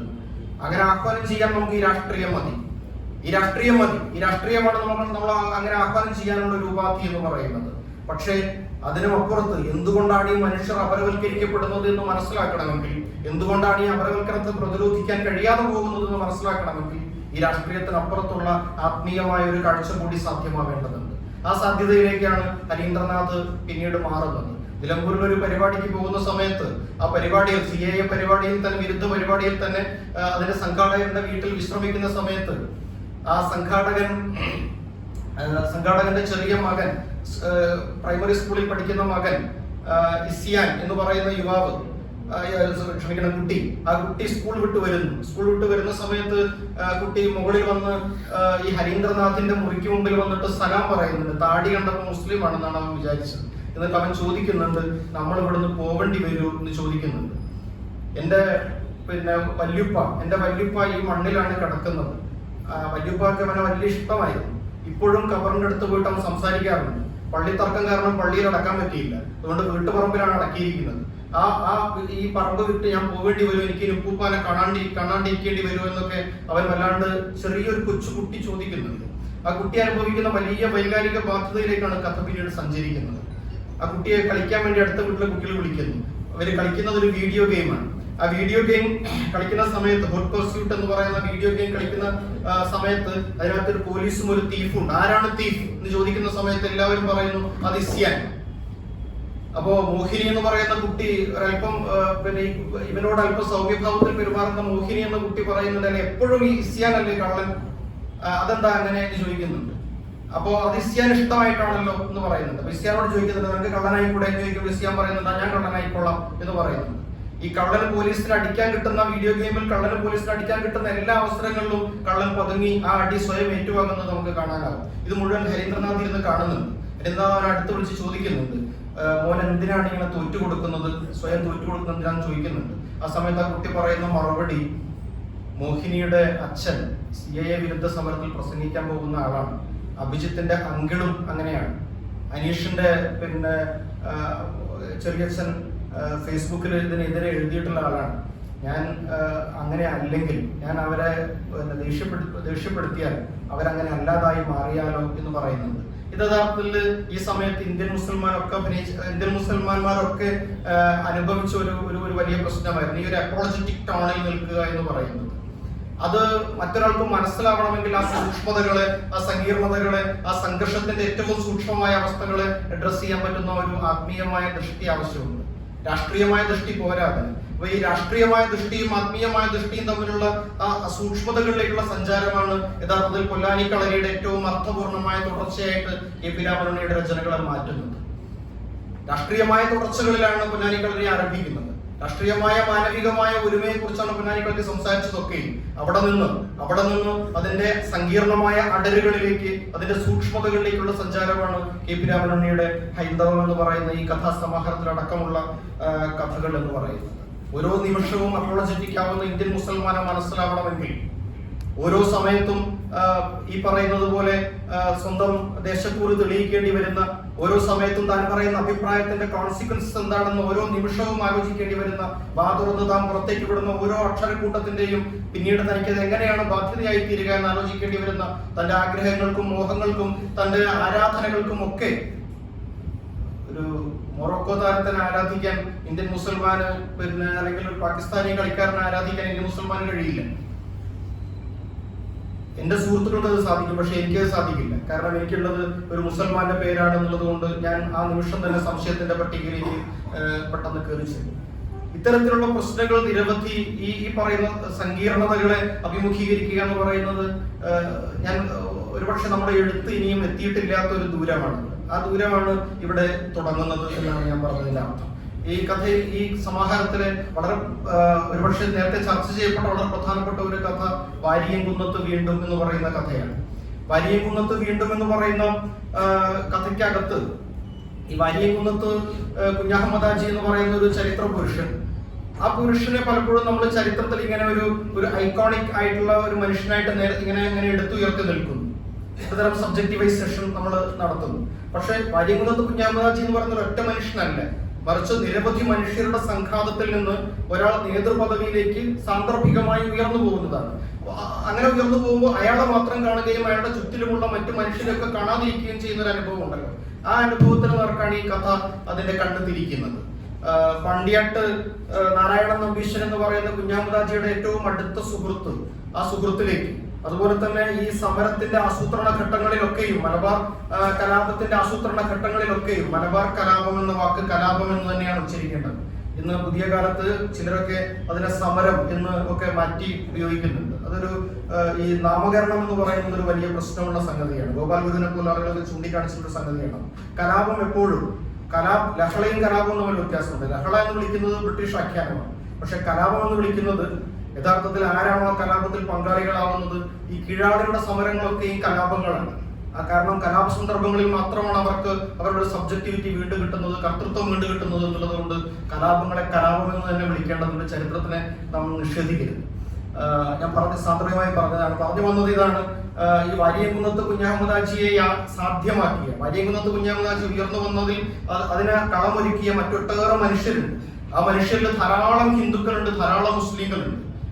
ചരിത്രത്തിന്റെ ഏതോ ഒരു വഴിത്തിരിവിൽ വെച്ചാണ് ഇതൊരു മുസ്ലിം കലാപമായി അല്ലെങ്കിൽ മാപ്പിള ലഹളയായി, മാപ്പിള കലാപമായി ഒക്കെ വഴിമാറുന്നത്. അതിനിടയിലുള്ള നിരവധി സന്ദിഗ്ധതകളുടെയും സംഘർഷങ്ങളുടെയും ഘട്ടങ്ങളുണ്ട്. ഈ ഘട്ടങ്ങൾ പലപ്പോഴും നമ്മളിതുവരെ അഭിമുഖീകരിക്കാൻ മടിച്ച, ഒരു പണ്ടോറയുടെ പെട്ടി തുറക്കാൻ മടിക്കുന്നത് പോലെ നമ്മൾ തുറക്കാൻ മടിച്ച ഒരു ലോകമാണ് മലബാർ കലാപത്തിന്റെ ലോകം. ഒരുപക്ഷെ മലയാളി അനുഭവിച്ച ഏറ്റവും വലിയ മഹാനുഭവങ്ങളിൽ ഒന്നാണത്. മലയാളി അനുഭവിച്ച ഏറ്റവും വലിയ മഹാനുഭവങ്ങളിൽ ഒന്നാണ്. നമ്മൾ വലിയ യുദ്ധങ്ങളോ വലിയ അഭയാർത്ഥിത്വമോ വലിയ തോതിലുള്ള കലാപങ്ങളോ ഒന്നും അനുഭവിച്ച ഒരു ജനതയല്ല നമ്മൾ.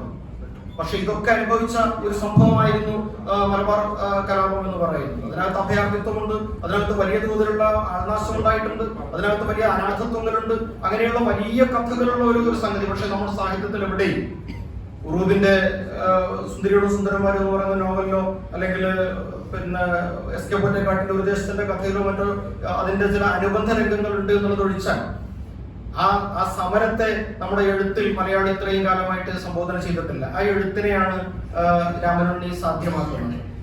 ഈ കഥ നമുക്കറിയാം.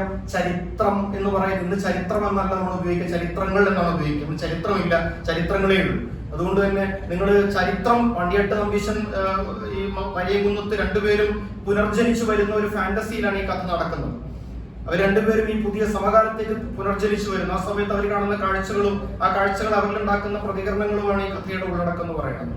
അപ്പോൾ പണ്ടിയാട്ട് നമ്പീശൻ പറയുന്നുണ്ട്, യഥാർത്ഥ ചരിത്രം എന്താണെന്ന് ഇവർക്ക് പറഞ്ഞു കൊടുക്കുകയും വൃത്തിയുള്ളൂ എന്ന് പറയുമ്പോൾ വാര്യംകുന്നത്ത് പറയുന്നുണ്ട്, നാരായണ, ചരിത്രം പഠിച്ചിട്ട് ആരെയെങ്കിലും മാറ്റാൻ സാധിച്ചിട്ടുണ്ടോ എന്ന് ചോദിക്കുന്നുണ്ട്. അത് വളരെ പ്രധാനമാണ്. ചരിത്രമില്ലാതാവുകയും ചരിത്രങ്ങൾ മാത്രം നിലനിൽക്കുകയും ചെയ്യുന്ന ഒരു കാലത്ത് നിങ്ങൾക്ക് ചരിത്രം പഠിച്ചിട്ട്, ചരിത്രം പഠിപ്പിച്ചിട്ട് ഒരാളെയും മാറ്റാൻ സാധിക്കില്ല. ഒരാളുടെയും അഭിപ്രായങ്ങളെ മാറ്റാൻ സാധിക്കുകയോ പരിവർത്തനപ്പെടുത്താൻ സാധിക്കുകയില്ല. അതിന് പകരം എന്ത് ചെയ്യണമെന്ന് വാര്യംകുന്നൻ പറയുന്നുണ്ട്. വാര്യംകുന്നൻ പറയും, മനുഷ്യ നന്മയുടെ മൂലഗ്രന്ഥികളിൽ സ്പർശിക്കാൻ കഴിയുമോ എന്ന് നോക്കാമെന്ന് പറയുന്നുണ്ട്. ഈ കഥയുടെ അവസാനം അനിച്ഛാകരമായ ഒരു നീക്കത്തിനൊടുവിൽ മനുഷ്യരൊക്കെയും കൈകൾ ചേർത്ത് പിടിക്കുന്ന അല്ലെങ്കിൽ മനുഷ്യരൊക്കെയും പരസ്പരം തൊടുന്ന ഒരു സന്ദർഭമുണ്ട്. ഈ കഥ അവസാനിക്കുന്നത് അങ്ങനെയാണ്. ഒരു പക്ഷെ നമുക്കത് വായിക്കുന്ന സമയത്ത് അതിര് കടന്ന ശുഭാപ്തി വിശ്വാസമാണോ? പക്ഷെ അതൊരു ഫാന്റസിയാണ്. അത് അവസാനിക്കുന്നത് അങ്ങനെയാണ്. നമ്മൾ ഈ കോവിഡ് വന്ന സമയത്ത് സ്ലാവോയ് സിസേക്ക്, നമ്മുടെ വലിയ ചിന്തകരുടെ ഒരാളായ സ്ലാവോയ് സിസേക്ക് പാൻഡമിക് എന്നൊരു പുസ്തകം എഴുതുന്നുണ്ട്. ആ പാൻഡമിക് എന്നുള്ള പുസ്തകത്തിനകത്ത് അദ്ദേഹം പറയുന്ന വളരെ പ്രധാനപ്പെട്ട ഒരു കാര്യം, ഈ കോവിഡ് മഹാമാരി യഥാർത്ഥത്തിൽ ഒരുപക്ഷെ ലോകത്തിന് നന്മയായിരിക്കും എന്നുള്ളതാണ്. മനുഷ്യർ കുറെ കൂടി ഈ ഭരണകൂടങ്ങളെ ചോദ്യം ചെയ്യാവുന്ന ഒരവസ്ഥയിലേക്ക് വികസിച്ചേക്കും. മനുഷ്യർക്കിടയിൽ പങ്കാളിത്തത്തിന്റെ പുതിയ പാഠങ്ങൾ ഒരുപക്ഷെ രചിക്കപ്പെട്ടേക്കും എന്നൊക്കെയുള്ള ശുഭാപ്തി വിശ്വാസങ്ങൾ. പക്ഷെ ആ ശുഭാപ്തി വിശ്വാസം എത്രത്തോളം യാഥാർത്ഥ്യബോധം ഉള്ളതാണെന്നുള്ളത് നമുക്ക് സംശയത്തോടുകൂടിയേ നോക്കിക്കാണാൻ കഴിയുള്ളൂ. അതുപോലെ ഈ ഫാന്റസിയും ഈ ചരിത്രത്തിനപ്പുറത്ത് നിങ്ങൾക്ക് ചരിത്രം പറഞ്ഞുകൊണ്ടല്ല, മറിച്ച് മനുഷ്യർക്കകത്ത് നിലനിൽക്കുന്ന ആത്മീയതയുടെ ഉറവുകളിൽ സ്പർശിച്ചുകൊണ്ട് മാത്രമേ നിങ്ങൾക്ക് മനുഷ്യരെ ഏതെങ്കിലും തരത്തിൽ മാറ്റാനാവൂ എന്നൊരു കാഴ്ച അവതരിപ്പിക്കുന്ന കഥയാണിത്.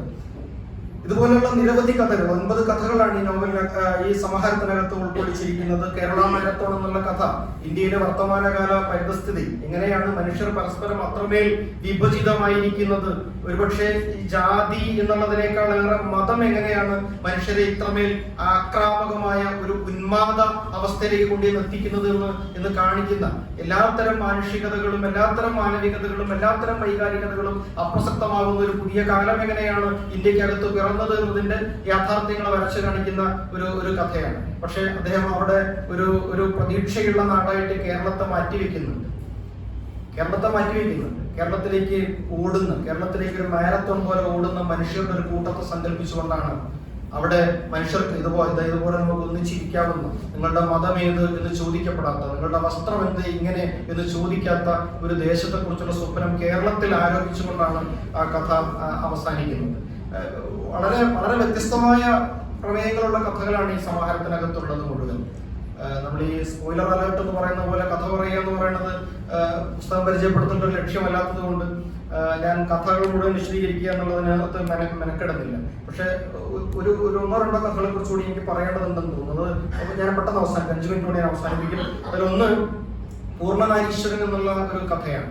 ആ കഥ എങ്ങനെയാവും വായിക്കപ്പെടുക, കേരളത്തിൽ അത് എങ്ങനെയാവും വായിക്കപ്പെടുക എന്നറിയാനുള്ള വലിയ കൗതുകം എനിക്കുണ്ട്.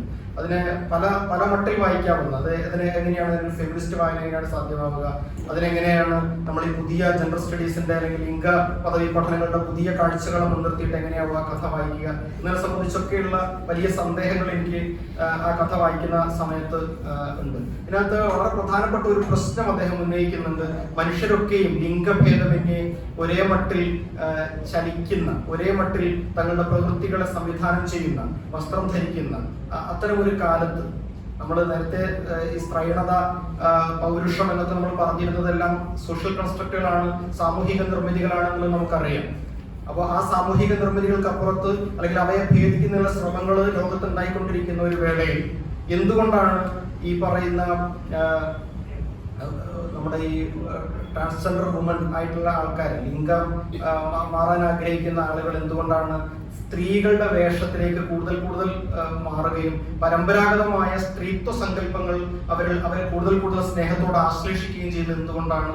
സ്ത്രീകൾ അത് ഉപേക്ഷിക്കുമ്പോൾ എന്തുകൊണ്ടാണ് സ്ത്രീകളാകാൻ ആഗ്രഹിക്കുന്ന മനുഷ്യർ അതിനെ ഇത്രമേൽ ആവേശത്തോടെ പുൽകുന്നത് എന്നൊരു ചോദ്യം ഈ കഥ ഉന്നയിക്കുന്നുണ്ട്.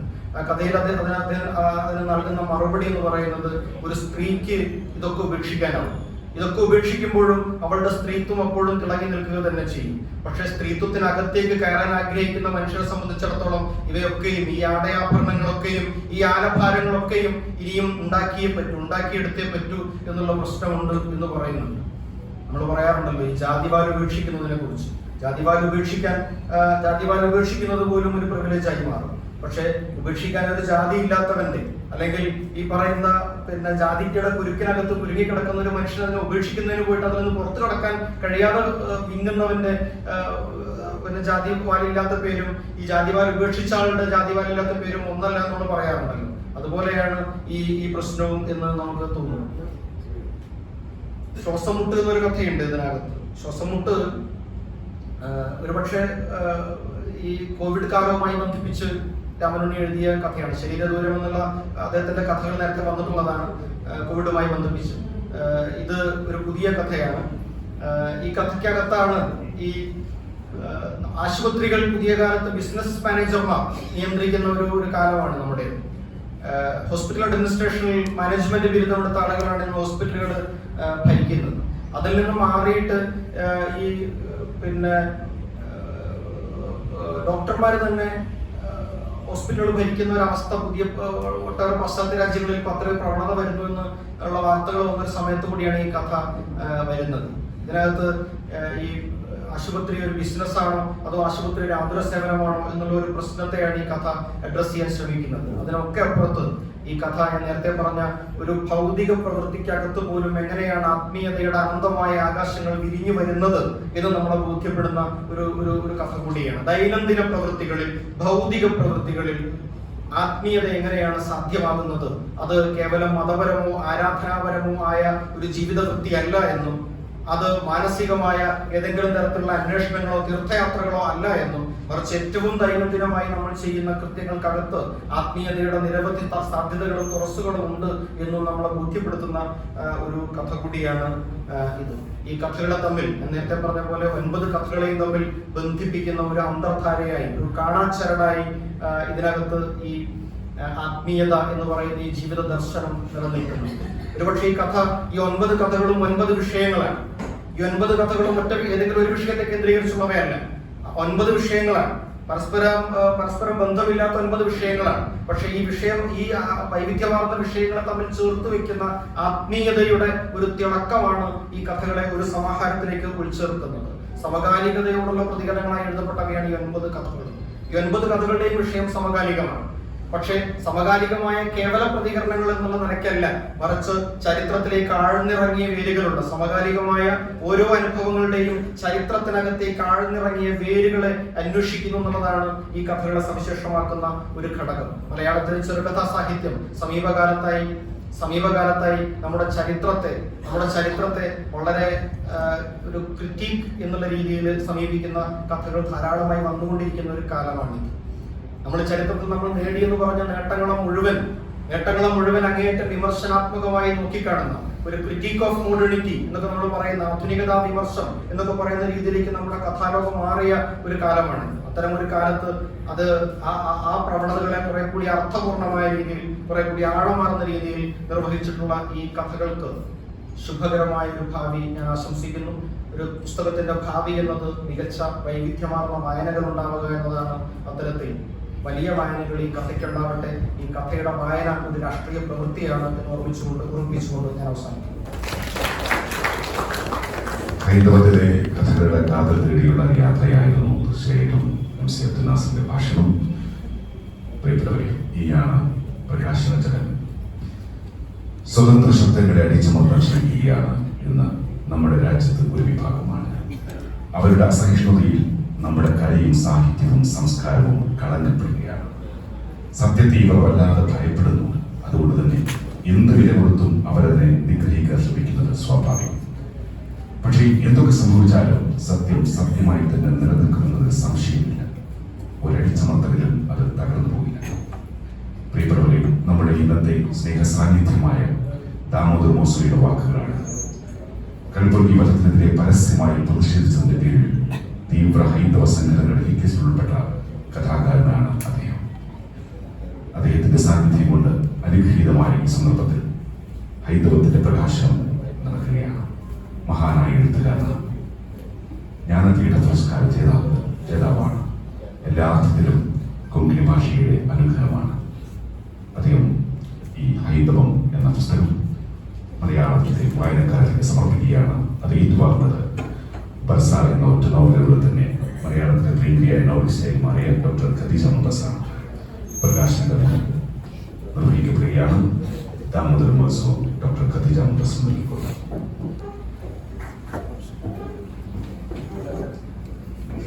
KP രാമനുണ്ണിയുടെ നവകഥകൾ അഥവാ പുതിയ കഥകളെന്നും 9 കഥകളെന്നും അർത്ഥം വയ്ക്കാവുന്ന ഈ സമാഹാരം മലയാളത്തിന് സമർപ്പിക്കുന്നു.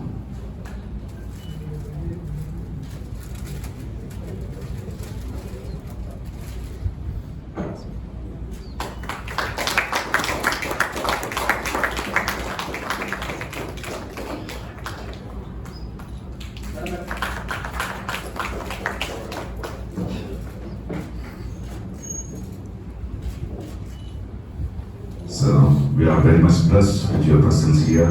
So let me invite Sri Damodar Moso to deliver his speech releasing Hyderabad. Thank you, sir.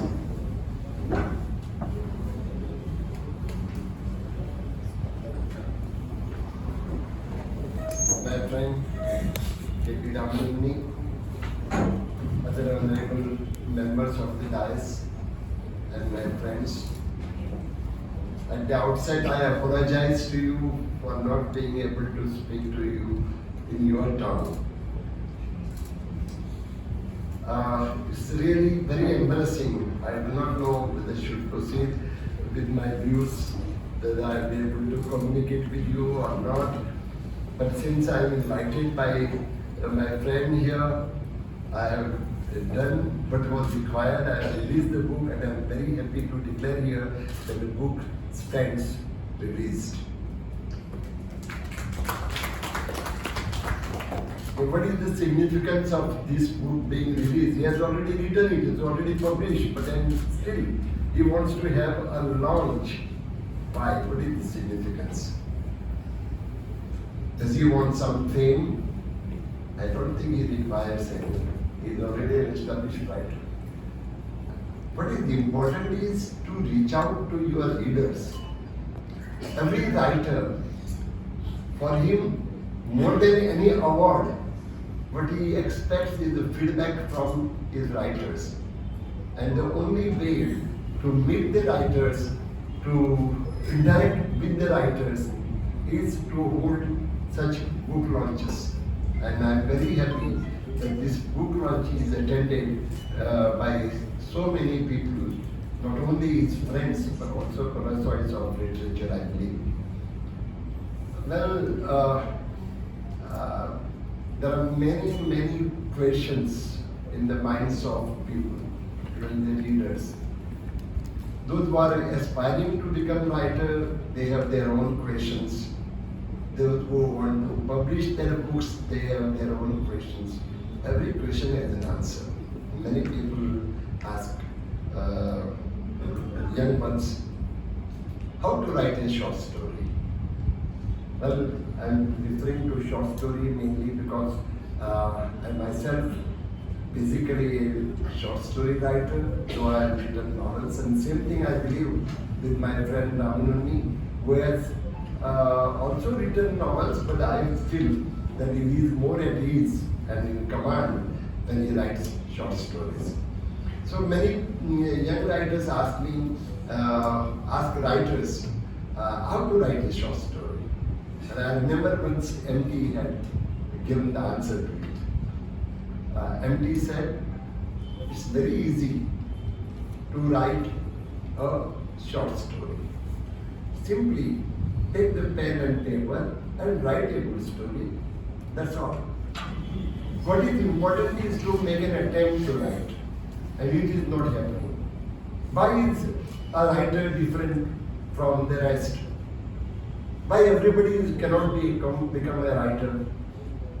There are different. I'll stick to three things. First of all, people see, they don't look. People hear, they don't listen. And thirdly, very important for every writer, what people do is they tell, whereas the writer shows. So these three mantras, if anybody has, he can easily become a good writer. I am in acquaintance with Ramanuni for last maybe 30 years, hopefully more than that also. But then I have come closer to him because of his writings. He's an excellent short story writer who has also written a novel in the sense, a novel which I have read in translation, of course, what Sufi has to say, and we have translated it. It's such a wonderful novel that we have already translated into Konkani, and it is read and very well appreciated. So, there are people who look out for prospects. Every time they do something, they look for prospects. It's okay in business, but as far as the writing concerned, I don't think people should look at the prospects. Nobody writes for money. Nobody writes for to become famous. What is important is reach out to your own kind of people, and it is possible because writer is, he is one who makes you aware of the harsh realities of life, and that is precisely what Mr. Ramanuni is doing through his stories. As I am talking about, do I have time enough?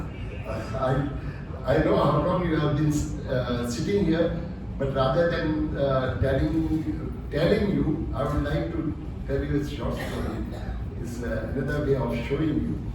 I'll just tell you a story. You can call it a fable. In a village near, say, Calicut or Kodekode, there was a river, and by the side of the river there was a washerman living there with his donkey. He never bothered about his donkey's well-being, but he took full advantage of the donkey. Early morning he would load all the clothes that he received for washing and load it on the back of the donkey, and along with his daughter to wash the clothes, he would go to the river.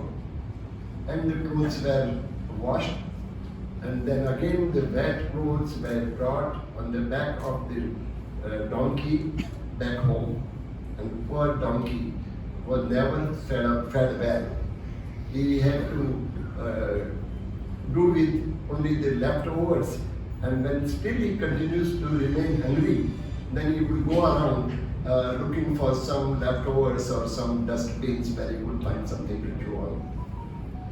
One day, one late in the evening, the washerman's donkey was very hungry, so went on grazing, finding something to eat, and as usual by the side of the panchayat or municipality, there is always some garbage. So he went on looking for something to eat in the garbage bins. And then suddenly he found there was yet another creature looking at him intently. So he was wondering who this creature is. Looks good, looks healthy, very stout, and very much like donkey. So he was wondering, the other creature was on the other side, also looked at him and he said, who is this so frail animal? Who is it? So he came closer and asked him, who are you? He said, I am a donkey. How come? I am also a donkey. Then, but how come you are so fat and so healthy and so nice looking? He said, that aside, what are you doing? How is that you are a donkey? I have never seen a donkey is so frail and so thin and so ugly. He said, I work for this washerman who doesn't feed me well and gets a lot of hard work done for me.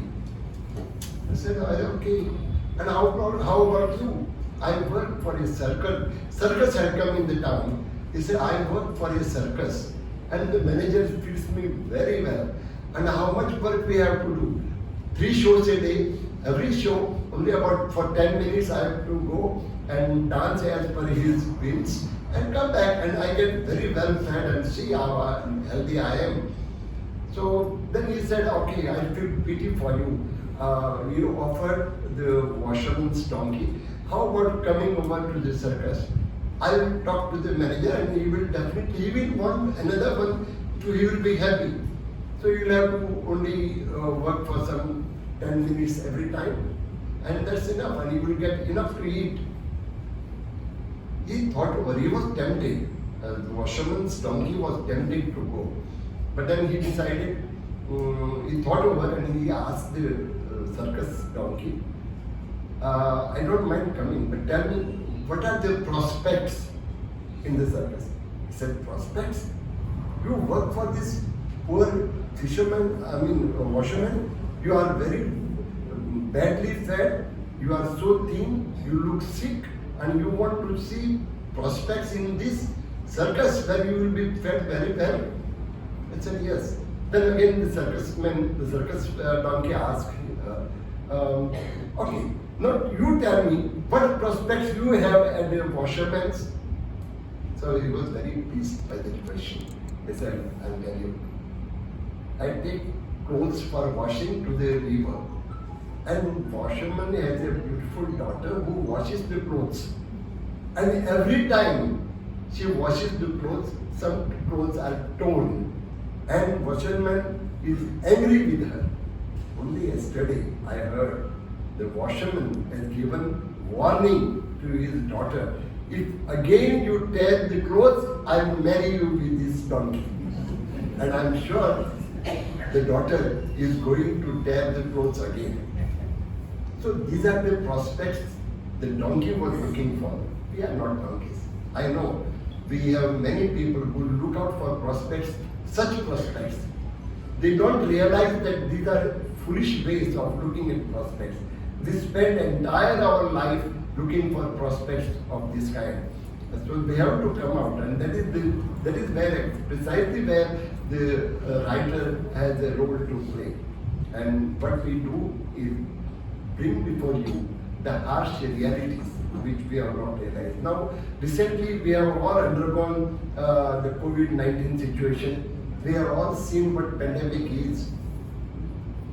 Every writer has taken his take on some or other aspect of COVID. Common men, they do not realize how much they have suffered, how much they have seen. I'll give an example, if you permit me another 5 minutes. In Goa, there was one group of cyclists who would go every day cycling. For about 10 kilometers, 15 kilometers, they would go in the morning and come back after cycling. When the COVID struck, and generally what they do, what they found is who are striving, who are going hungry. So they found dogs who were fed by the restaurants, and restaurants are closed. So whatever leftover they were fed on that. So they found that the stray dogs are going hungry every day. So these people who go cycling, they had some conscience, and so they would carry some bread with them and give to the stray dogs. One day, a friend of mine, and this is a real story that I am telling you. One day my friend was going cycling, and at one particular point he stopped. Some dogs came running, and he served them bread, and suddenly from the bushes, 2 girls, young ones, 5-6 years old, 2 girls came running, grabbed the bread and ran away again. So he could not see beyond the bushes. So he parked bike and went. He found there were some families. Because there were stringent rules, nobody was allowed to move freely without mask, and no trains, no buses, no migrant workers had no place to go. They had no work. So they were staying there in the open, hidden from the police, because if they go on the road, the police would hit them with the lathis.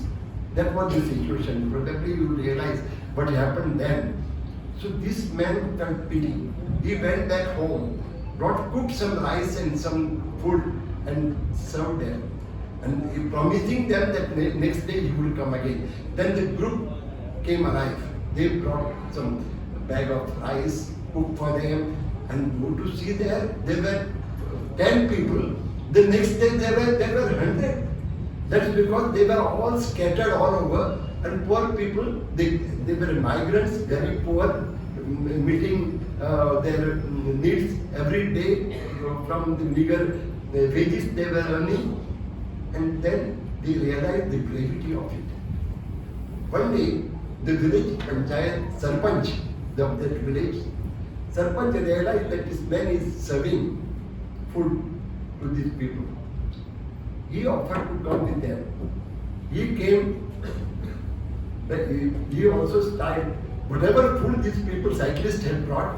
The sarpanch also helped them distribute, and there was also a photographer to click his photo. You understand the mentality of the people. People would like to take advantage of such situations also for their own benefit. This is what makes writers different. Writers write about it and bring to the notice of the readers, the general public.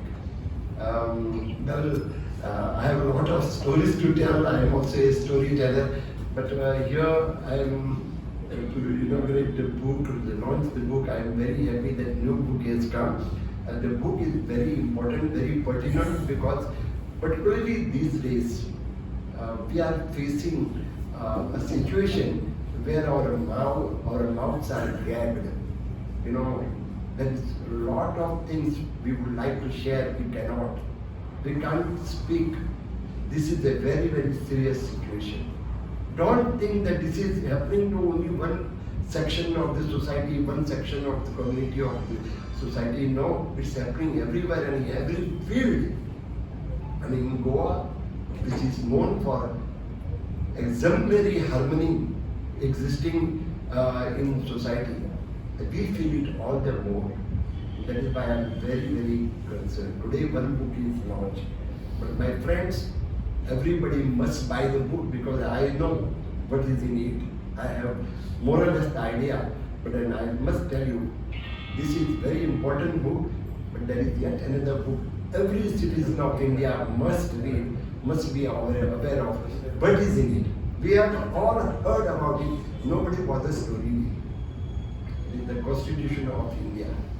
It is the most religious book for every Indian, whether belong to this community or that community. Because what religion tells us to live with dignity? Is it yes or no? Every religion, whether it is Hindu religion, whether it is Islam religion, whether it is Christianity, it tells us how to live with dignity. And Constitution of India gives us, I want to refer to other things, the 4 fundamental rights, which are our right.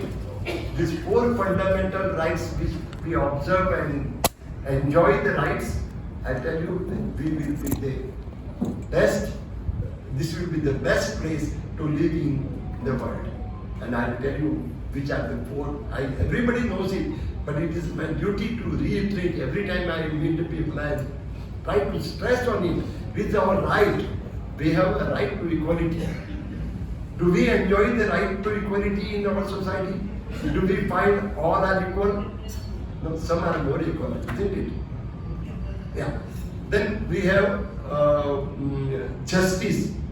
Oh my God, I can't speak about what justice we have. So many cases, not only thousands, we can say millions of cases are pending in this country.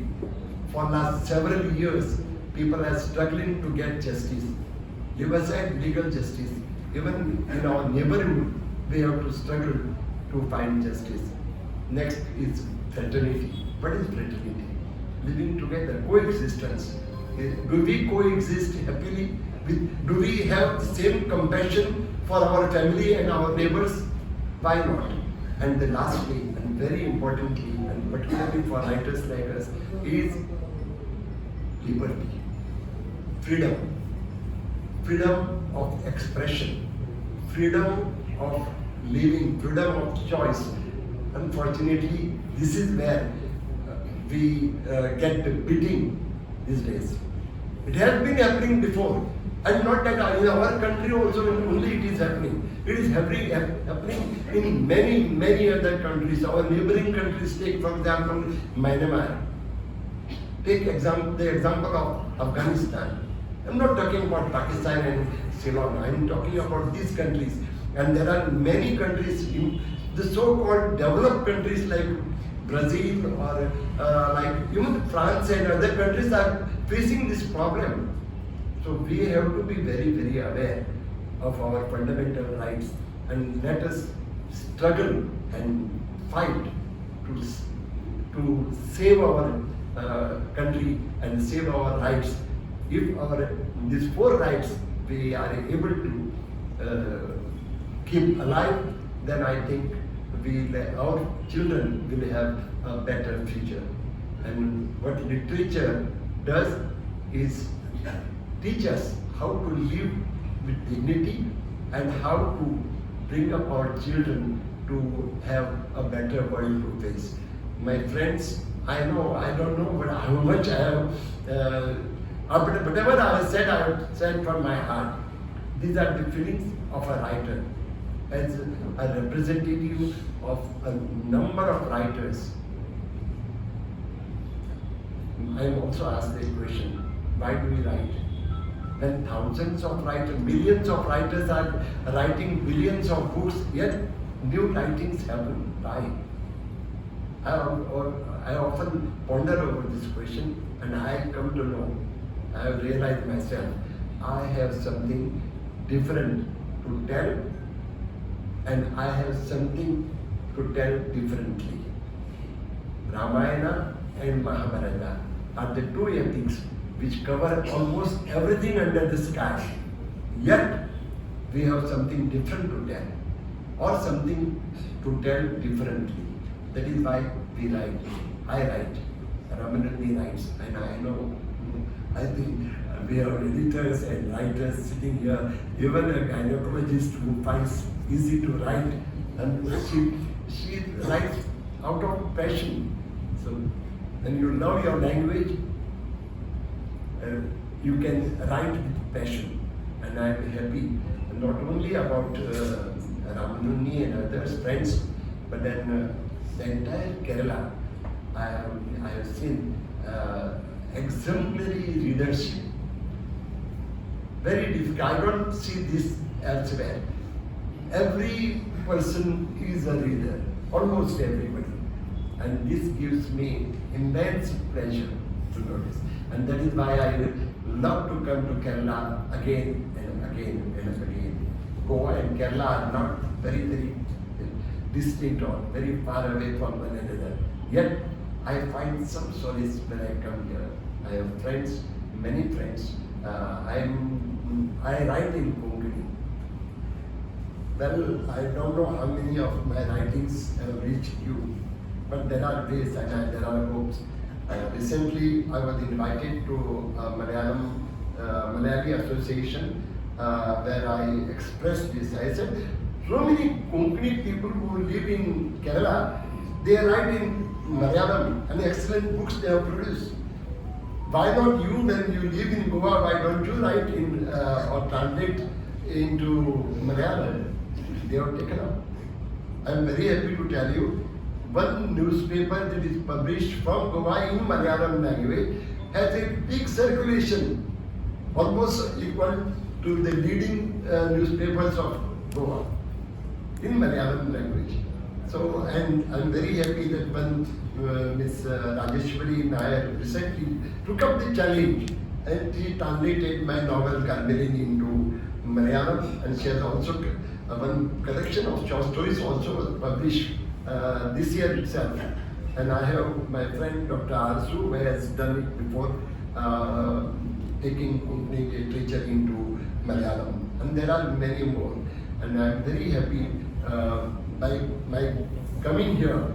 I hope the bond between Konkanis and Malayalis is strengthened. I thank my friend K.P. Ramanuni and the organizers, Mr. Subhash Chandra, you too, and I thank the listeners who are so patient. I admire you. Thank you very much. ത്തിന്റെ മൂന്നാം കണ്ണ് പോരാളിയായ എഴുത്തുകാരൻ നമ്മോട് സംസാരിച്ചിരിക്കുന്നു. Thank you. പുസ്തകം സ്വീകരിച്ചുകൊണ്ടുള്ള സംസാരം നിർവഹിക്കുന്നത് doctor Khadija Mumthas. അതിലൂടെ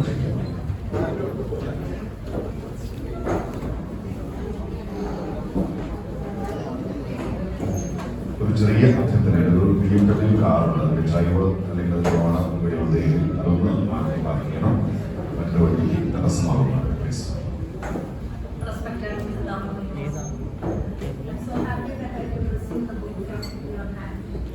Wanted to hear more from you. So it's which and for me also, എനിക്കും ഇത് തന്നെയാണ് പ്രശ്നം. ഞാൻ അധികം സംസാരിക്കുന്നില്ല, 5 ഒരു മാക്സിമം 7 മിനിറ്റ് സംസാരിക്കുന്നുള്ളൂ. രാമനുണ്ണി ധാരാളമായിട്ട് വായിച്ചിട്ടുള്ള ആളാണ്. മുഴുവനായിട്ട് വായിച്ചിട്ടുണ്ടോ എന്ന് എനിക്കറിയില്ല. രാമനുണ്ണിയുടെ കഥകളെ അധികരിച്ച് അങ്ങനെ സംസാരിക്കുന്നില്ല. രാമനുണ്ണിയുടെ പൊതുവെയുള്ള എഴുത്ത്, പ്രത്യേകിച്ച് ഈ പുസ്തകത്തിലെ കഥകളും അത്ര ലളിതമൊന്നുമല്ല. അത്ര എളുപ്പത്തിലൊന്നും വായിച്ചു പോകാൻ സാധിക്കില്ല. 1-2 വട്ടമൊക്കെ വായിച്ച് ചിന്തിച്ച് തന്നെ മനസ്സിലാക്കേണ്ട കഥകളാണ് ഇവ എന്നാണ് ഞാൻ മനസ്സിലാക്കുന്നത്. അതേപോലെ തന്നെ പലരും പറഞ്ഞിട്ടുണ്ട് ഹൈന്ദവം എന്നുള്ളൊരു പേര് കേട്ടത് കൊണ്ട് നമ്മൾ അതിനെ സാമൂഹ്യപരമായിട്ടും ആത്മീയമായിട്ടും ഇന്ത്യയുടെ പ്രസന്റ് കണ്ടീഷനിൽ വെച്ചുകൊണ്ട് നമ്മൾ അനലൈസ് ചെയ്യാണ് ചെയ്യുന്നത്. പക്ഷെ എനിക്ക് തോന്നുന്നു രാമനുണ്ണിയുടെ കഥകൾക്ക് അതിനപ്പുറത്തുള്ള മാനം ഉണ്ട് എന്നാണ് ഞാൻ വിചാരിക്കുന്നത്. എല്ലാ കഥകളും നോവലുകളിലും മനുഷ്യൻ തന്നെയാണ്. മനുഷ്യൻ എന്ന് പറയുമ്പോൾ മനുഷ്യൻ രൂപപ്പെട്ടു വന്ന ഒരു ഭൂതകാലമുണ്ട്. ഒരു കുട്ടിക്കാലം, ആത്മീയത, ഇതെല്ലാം ഉണ്ട്. അതിന്റെ അപ്പുറത്ത് എനിക്ക് തോന്നുന്നു മനുഷ്യ ചരിത്രത്തിലേക്ക് കൂടി പോകുന്നുണ്ട്. ചരിത്രത്തിൽ കൂടി ഒരു മനുഷ്യന് വേരുകളുണ്ട്. മനുഷ്യന്റെ ചരിത്രം എന്ന് പറയുമ്പോൾ മതങ്ങളുടെ ചരിത്രം മാത്രമല്ല, അതിന്റെ അപ്പുറത്ത് മനുഷ്യൻ രൂപപ്പെട്ടു വന്ന ഒരു പ്രാകൃത കാലത്തിലെ അതിലേക്ക് കൂടി വേരുകളുള്ള മനുഷ്യൻ. അതിനെയൊക്കെ നമ്മൾ പരിഷ്കരിച്ചിട്ടാണ് നമ്മൾ സംസ്കൃത ചിത്തരായിട്ട് ഇപ്പോൾ ഇവിടെ ഇരിക്കുന്നത്. വേണമെങ്കിൽ കുറച്ചുകൂടി പുറകോട്ട് നീട്ടാം എന്നാണ് ഇദ്ദേഹത്തിന്റെ കഥകൾ വായിക്കുമ്പോൾ നമുക്ക് തോന്നുന്നത്. അതായത് പരിണാമഘട്ടങ്ങളിൽ നമ്മൾ എന്തായിരുന്നു, മനുഷ്യനാവുന്നതിന് മുമ്പ് നമ്മൾ എന്തായിരുന്നു, പല ഘട്ടങ്ങളിലൂടെ കടന്നു വന്നിട്ടാണ് നമ്മൾ മനുഷ്യനാകുന്നത്. അതൊക്കെ നമ്മുടെ ജനിതകത്തിൽ രേഖപ്പെടുത്തപ്പെട്ടിട്ട് കൂടിയുണ്ട്. പ്രാകൃതനായ മനുഷ്യനും അതിന്റെ അപ്പുറത്തുള്ള ജീവികൾ നമ്മൾ എന്തായിരുന്നോ ഇതൊക്കെ നമ്മുടെ ജനിതകത്തിലുണ്ട്. ഇതെല്ലാം ചില പ്രത്യേക സന്ദർഭങ്ങളിൽ പുറത്തേക്ക് വരുന്നു ഉണ്ട് എന്നുള്ളതാണ് രാമനുണ്ണിയുടെ ചില കഥകളിൽ നിന്ന് നമുക്ക് മനസ്സിലാക്കാൻ സാധിക്കുന്നത്. അപ്പൊ അതുകൊണ്ട് ഈ കഥകളെ ആ ഒരു പേരിൽ മാത്രം ഊന്നിക്കൊണ്ടുള്ള സാമൂഹ്യപരമായിട്ടുള്ള വിശകലനം മാത്രമല്ല അർപ്പിക്കുന്നത് എന്നാണ് ഞാൻ വിചാരിക്കുന്നത്. കഥകളെ അങ്ങനെയൊന്നും ഞാൻ വിശകലനം ചെയ്യാൻ നോക്കുന്നില്ല. ഒന്ന് എനിക്ക് തോന്നിയ സ്ത്രീ പുരുഷ ബന്ധങ്ങൾ, അത് നാസറും പറഞ്ഞു കഴിഞ്ഞു. ആ ഒരു എന്താണ് ട്രാൻസ് വുമണിലൂടെ ഒരു സ്ത്രീത്വത്തെ വിശകലനം ചെയ്യുന്നത്, അത് യഥാർത്ഥത്തിൽ വളരെ ശക്തമായിട്ട് അല്ലെങ്കിൽ വളരെ ആഴത്തിൽ തന്നെ വിശകലനം ചെയ്യേണ്ട ഒന്ന് തന്നെയാണ് എന്ന് ഞാൻ വിചാരിക്കുന്നു. നാസർ അതിന്റെ വ്യത്യസ്ത കാര്യങ്ങൾ പറഞ്ഞു കഴിഞ്ഞു. അതൊരു ട്രാൻസ് വുമണിലൂടെ എങ്ങനെയാണ് പുരുഷ വിരോധികളായി മാറുന്ന ഫെമിനിസ്റ്റുകളെ യാഥാർത്ഥ്യത്തിലേക്ക് കൊണ്ടുവരുന്നത്. അങ്ങനെയാണ് എനിക്ക് ആ കഥയെ പറ്റി തോന്നിയത്. ട്രാൻസ് വുമൺ എങ്ങനെയാണ് വുമൺ ആവാൻ ആഗ്രഹിക്കുന്നത്, സ്ത്രീ ആവാൻ ആഗ്രഹിക്കുന്നത്, അല്ലെങ്കിൽ സ്ത്രീത്വത്തെ നിരന്തരം അടയാളപ്പെടുത്താൻ ശ്രമിക്കുന്നത്, അതിലൂടെ എന്താണ് ഒരു പുരുഷ വിരോധത്തിലൂടിയ ഫെമിനിസത്തിൽ നമ്മൾ നഷ്ടപ്പെടുത്തുന്നത് എന്താണ് അതിലൂടെ പറയാൻ ശ്രമിക്കുന്നത്. അതായത് സ്ത്രീയും പുരുഷനും സ്ത്രീത്വം നിലനിർത്തിക്കൊണ്ട് തന്നെയാണ് വാസ്തവത്തിൽ ഈ സ്ത്രീയും പുരുഷനും തമ്മിലുള്ള പാരസ്പര്യം ഉണ്ടാകേണ്ടത്. രാത്രിയും പകലും പോലെ, ഇരുളും വെളിച്ചവും പോലെ, ഗ്രീഷ്മവും ശിശിരവും പോലെ എന്നൊക്കെ അദ്ദേഹം പറയുന്നുണ്ട്. അത് എനിക്ക് തോന്നുന്നു രാമനുണ്ണിയുടെ എല്ലാ നോവലുകളിലും കഥകളിലും ഒക്കെ ആ ഭാവം ഉണ്ട്. സ്ത്രീയെ കൃത്യമായിട്ട് അംഗീകരിച്ചുകൊണ്ടുള്ളൊരു പ്രണയമാണ് രാമനുണ്ണിയുടെ കഥകളിലൊക്കെ നമ്മൾ കാണുന്നത്. ഗർഭപാത്രത്തിന്റെ അവകാശിയാണ്. അതേപോലെ തന്നെ പുരുഷന് വാത്സല്യവും സ്നേഹവും ഒക്കെ കൊടുക്കുന്ന ഒരാളാണ് സ്ത്രീ. അതേപോലെ തന്നെ അത്രയും റെസ്പെക്ട് പുരുഷൻ സ്ത്രീക്കും കൊടുക്കുന്നുണ്ട്. സ്ത്രീയും അത്തരത്തിലൊരു പാരസ്പര്യമാണ് വാസ്തവത്തിൽ രാമനുണ്ണി ആഗ്രഹിക്കുന്നത്. 2-3 കഥകളിൽ അതാണ് വിഷയം എന്ന് ഞാൻ മനസ്സിലാക്കുന്നു. ഇപ്പൊ മനുഷ്യൻ എന്ന് പറയുമ്പോൾ സമൂഹത്തിൽ ഇടപെടുന്ന മനുഷ്യനുണ്ട്, സ്വകാര്യ ജീവിതത്തിൽ ഇടപെടുന്ന മനുഷ്യനുണ്ട്, അതേപോലെ തന്നെ ചില പ്രത്യേക അടിയന്തര ഘട്ടങ്ങളിൽ മനുഷ്യൻ എങ്ങനെ പെരുമാറുന്നു. ഇതാണ് 3 തരത്തിൽ ഈ കഥകളെ തിരിക്കാമെന്നാണ് ഞാൻ വിചാരിക്കുന്നത്. സാമൂഹ്യപരമായിട്ട് നോക്കുമ്പോൾ എല്ലാവരും പറഞ്ഞു കഴിഞ്ഞ പോലെ തന്നെ ഒരു മതേതരത്വം തന്നെയാണ് രാമനുണ്ണി കഥകളിലെ പ്രധാനമായിട്ടുള്ള ധാര എന്നുള്ളത്. അത് മതേതരത്വം എന്ന് പറയുമ്പോൾ ഗാന്ധിജിയുടെ മതേതരത്വം പോലെ എല്ലാ മതത്തിന്റെ ആശയങ്ങളെയും അംഗീകരിച്ചുകൊണ്ട് എങ്ങനെ നമുക്ക് മതേതരനാവാൻ സാധിക്കും, ഒരു സനാതന ഹിന്ദു എന്നുള്ളൊരു കൺസെപ്റ്റാണ് അദ്ദേഹത്തിന്റെ മനസ്സിലുള്ളത്. ഈ ആദ്യത്തെ കഥയിലെ ഹൈന്ദവത്തിൽ ഈ മാനവേന്ദ്രൻ ചോദിക്കുന്ന ഒരു ചോദ്യമുണ്ട്, ഹിന്ദു ആയിരിക്കാൻ സാധിക്കണ്ടേ? ഹിന്ദു ആയിരിക്കാൻ സാധിക്കാത്ത മനുഷ്യന്റെ എല്ലാ വ്യഥകളും അനുഭവിക്കുന്ന ഒരാളാണ് രാമനുണ്ണി എന്നാണ് ഞാൻ വിചാരിക്കുന്നത്. അതേപോലെ തന്നെ ഹിന്ദുത്വ എന്ന പേരിൽ ഒരു പ്രത്യേക വിഭാഗത്തിനെ ഇരയാക്കുന്ന ഒരവസരം ഉണ്ടാകുമ്പോൾ സ്വയം പാപബോധം അനുഭവിക്കുന്ന ഒരാൾ കൂടിയായിട്ടാണ് എനിക്ക് രാമനുണ്ണിയെയും രാമനുണ്ണിയുടെ കഥാപാത്രങ്ങളെയും മനസ്സിലാക്കാൻ സാധിച്ചിട്ടുള്ളത്. ആ പാപബോധമാണ് വാസ്തവത്തിൽ രാമനുണ്ണിയുടെ ഹൈന്ദവത്തിലായാലും വാര്യൻ കുന്നത്ത് വീണ്ടും എന്ന് പറയുന്ന കഥയിലായാലും നമ്മൾ കാണുന്നത് സനാതന ഹിന്ദു അല്ലെങ്കിൽ യഥാർത്ഥ ഹിന്ദു ആയിരിക്കാൻ ആഗ്രഹിക്കുകയും അത് സാധിക്കാത്ത വിധത്തിൽ ഈ രാഷ്ട്രീയ കാലാവസ്ഥ മാറുകയും ചെയ്യുമ്പോൾ ഒരു യഥാർത്ഥ ഹിന്ദുവിനുണ്ടാകുന്ന വ്യഥയാണ് വാസ്തവത്തിൽ ആ കഥകളിലൊക്കെ കാണുന്നത്. രണ്ടാമത്തത് സ്ത്രീ എന്ന നിലയിൽ സ്ത്രീയും പുരുഷനും തമ്മിലുള്ള പാരസ്പര്യം. മൂന്നാമത്തേതാണ് ഈ ഒരു അടിയന്തര ഘട്ടത്തിൽ ഒരു മനുഷ്യൻ എന്തായി മാറാം. ഒന്ന് വേണമെങ്കിൽ സർവേലൻസ് എന്ന കഥ എടുത്തു പറയേണ്ട കഥയാണ് എന്ന് ഞാൻ വിചാരിക്കുന്നു. ഒരു മനുഷ്യനെ നിരന്തരം വാച്ച് ചെയ്യുകയും അതല്ലെങ്കിൽ ഒരു മനുഷ്യനെ സമൂഹത്തിൽ നിന്ന് നിഷ്കാസകനാക്കാൻ വളരെ എളുപ്പമാണ് പുതിയ കാലത്ത്, സാമൂഹ്യ മാധ്യമത്തിന്റെയും സർവൈലൻസിന്റെയും ഒക്കെ കാലത്ത്. അങ്ങനെ നശിപ്പിക്കപ്പെട്ട ഒരു മനുഷ്യൻ, അയാൾക്ക് യഥാർത്ഥ മരണം സംഭവിക്കുന്നില്ലെങ്കിൽ പോലും അയാൾക്ക് ഒരു മരണത്തിന്റെ ഒരവസ്ഥയിലേക്ക് തന്നെ അയാൾ ചെന്നെത്തുന്നു. അങ്ങനെ ചെന്നെത്തിയ ഒരു മനുഷ്യൻ, മനുഷ്യനല്ലാതായി പോകുന്ന ഒരു മനുഷ്യൻ വേണമെങ്കിൽ അയാളുടെ പരിണാമഘട്ടത്തിലെ ഒരു ആൻഷ്യൻ, അയാളുടെ ഒരു എന്താ പറയുക, പഴയ ഒരു ഘട്ടത്തിലേക്ക് മാറിപ്പോകാൻ കൂടി സാധ്യതയുണ്ട് എന്നാണ് സർവൈലൻസ് എന്ന കഥ കാണിക്കുന്നത്. പക്ഷെ വളരെയധികം ക്രിറ്റിസിസം ഏറ്റുവാങ്ങിയിട്ടുള്ള ഒരു കഥ കൂടിയാണത്. എങ്ങനെയാണ് ഇത്രയും, നേരത്തെ നാസർ പറഞ്ഞു കഴിഞ്ഞു, സമൂഹത്തിൽ അത്രയും ഉന്നതിയിലുണ്ടായിരുന്ന ഒരു മനുഷ്യൻ അവസാനം ഒന്നുമല്ലാതാവുകയും ഒരു ചെറിയ പെൺകുട്ടിയെ ബലാത്സംഗം ചെയ്യുന്ന ഒരു നിലയിലേക്ക് എത്തുകയും ചെയ്യുന്നത് എന്നുള്ള വളരെ വിഭ്രാമകരമായിട്ടുള്ളൊരു കഥ തന്നെയായിട്ടാണ് അതെനിക്ക് തോന്നുന്നത്. അതേപോലെ തന്നെ പ്രത്യേക സാമൂഹ്യ ഘട്ടങ്ങളിൽ, പ്രളയം പോലെ അല്ലെങ്കിൽ കോവിഡ് പോലെയുള്ള ഘട്ടങ്ങളിൽ മനുഷ്യൻ എങ്ങനെ പെരുമാറും, അവിടെയും നമ്മുടെ പേരുകൾ നമ്മളെ വേറെ തരത്തിൽ പെരുമാറാൻ അല്ലെങ്കിൽ പെരുമാറാൻ പ്രേരിപ്പിക്കുന്നുണ്ട്. കോവിഡിന്റെ സമയത്ത് അല്ലെങ്കിൽ പ്രളയത്തിന്റെ സമയത്ത് മനുഷ്യന്റെ നന്മ പുറത്തേക്ക് വരുന്നു. പക്ഷെ അതോടൊപ്പം തന്നെ എങ്ങനെയാണ് നന്മയാണ് മനുഷ്യരിൽ മുന്തി നിൽക്കുന്നത്, അതുകൊണ്ടാണ് മനുഷ്യ സമൂഹം ഇവിടെ വരെ എത്തിയത് എന്ന് പറയുമ്പോൾ പോലും എന്തുകൊണ്ടാണ് സമൂഹത്തിൽ ഇത്രയധികം ക്രൂരതകൾ നടമാടുന്നത് എന്നുള്ളതിന്റെ ഒരു ഉത്തരം കൂടി അവസാനം വിശകലനത്തിലൂടെ വരുന്നുണ്ട്. ആ ഒരു പ്രളയത്തിനെ അടിസ്ഥാനമാക്കിയിട്ടുള്ള ആ കഥയിൽ, കോവിഡിനെ അടിസ്ഥാനമാക്കിയിട്ടുള്ള 3-4 കഥകൾ രാമരണ്യ എഴുതിയിട്ടുണ്ട് എന്നാണ് ഞാൻ വിചാരിക്കുന്നത്. അതിലൊക്കെ ഇത് തന്നെയാണ്. ആ ഒരു നേരത്തെ നാസർ പറഞ്ഞ പോലെ തന്നെ അവരുടെ ആത്മീയത, മാലാഖ എന്ന് പറഞ്ഞിട്ട് പ്രസിദ്ധമായിട്ടുള്ളൊരു കഥ രാമരണ്യ എഴുതിയിട്ടുണ്ട്. അതിനേക്കാളും അത്രയ്ക്ക് മികച്ചതല്ല എന്നാണ് ഞാൻ മനസ്സിലാക്കുന്നത് ഇതിലുള്ള കോവിഡ് കഥ എന്നാണ് എനിക്ക് തോന്നിയത്. മാലാഖയാണ് എനിക്ക് കൂടുതൽ ഇഷ്ടമായിട്ടുള്ളത്. പക്ഷെ അതിലും ഒരു ചികിത്സകന്റെ ഒരു ആത്മീയമായിട്ടുള്ള രോഗികളുമായിട്ടുള്ള ഇടപെടൽ, എങ്ങനെയാണ് ആ ഒരു മൊത്തം ഇന്റൻസീവ് കെയർ യൂണിറ്റിലുള്ള രോഗികളുടെ മുഴുവൻ കണ്ടീഷനെ, ഓക്സിജൻ സാച്ചുറേഷൻ ഒക്കെ ഇംപ്രൂവ് ചെയ്യുന്നത് എങ്ങനെയാണ് എന്ന് കാണിക്കുന്ന ഒരു കഥയാണ്. ഞാൻ കൂടുതൽ പറയുന്നില്ല, സമയമില്ലാത്തത് കൊണ്ടാണ്. ഏറെ വിമർശിക്കപ്പെട്ട ഒരു എഴുത്തുകാരൻ കൂടിയാണ് രാമരണ്യ എന്ന് ഞാൻ വിചാരിക്കുന്നു.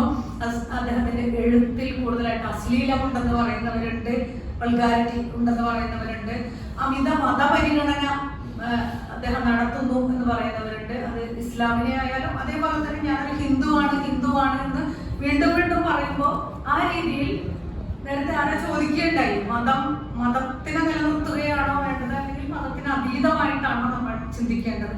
അപ്പൊ ആ രീതിയിൽ മതത്തെ കൂടുതൽ പരിഗണിക്കുന്ന ഒരവസ്ഥ അദ്ദേഹത്തിന്റെ കഥകളിൽ നമ്മൾ കാണുന്നുണ്ട്. അതേപോലെ തന്നെ പ്രാകൃത മനുഷ്യ വാസനകൾ, അതിന്റെ ഒരു ബേസ് അദ്ദേഹത്തിന്റെ കഥകളിലൂടെ, പക്ഷെ അദ്ദേഹം ശാസ്ത്രത്തിൽ കൂടുതൽ താല്പര്യമുള്ള ഒരാളായതുകൊണ്ട് കൂടിയായിരിക്കാം. ശാസ്ത്രം എന്ന് പറയുമ്പോൾ ഈ നമ്മുടെ ശരീരശാസ്ത്രം മാത്രമല്ല, അതിന്റെ അപ്പുറത്ത് മനുഷ്യന്റെ ഒരു ചരിത്രവും അതിന്റെ അപ്പുറത്തുള്ള ഒരു പരിണാമ ശാസ്ത്രത്തിലേക്ക് കൂടി നീളുന്ന ചിന്തകൾ അദ്ദേഹത്തിന്റെ കഥകളിൽ ഉണ്ട് എന്ന് പറഞ്ഞുകൊണ്ട് അദ്ദേഹത്തിന് ഇനിയും എഴുത്തിൽ കൂടുതൽ ഉയരങ്ങൾ കീഴടക്കാനാകട്ടെ എന്ന് ആശംസിച്ചുകൊണ്ട് ഞാൻ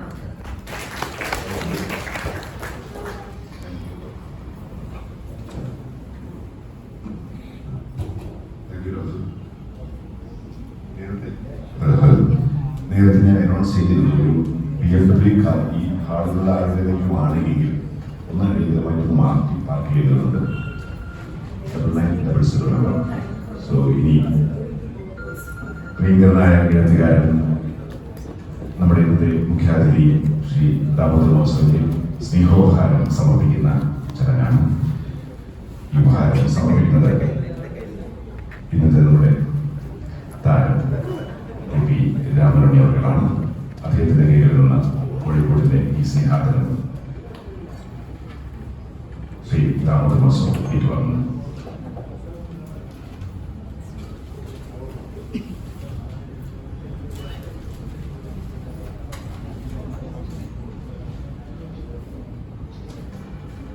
കോഴിക്കോട്ടെ സാഹിത്യ ആസ്വാദകൻ ശ്രീ രാമനവമിയിലൂടെ ദാമോദർ മോസോ എന്ന മഹാനായ എഴുത്തുകാരൻ ആദരവ് സമർപ്പിക്കുകയാണ്.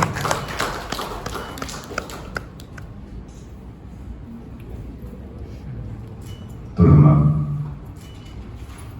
മറുപടിയുമായി ശ്രീ കെ പി രാമനന്ദി.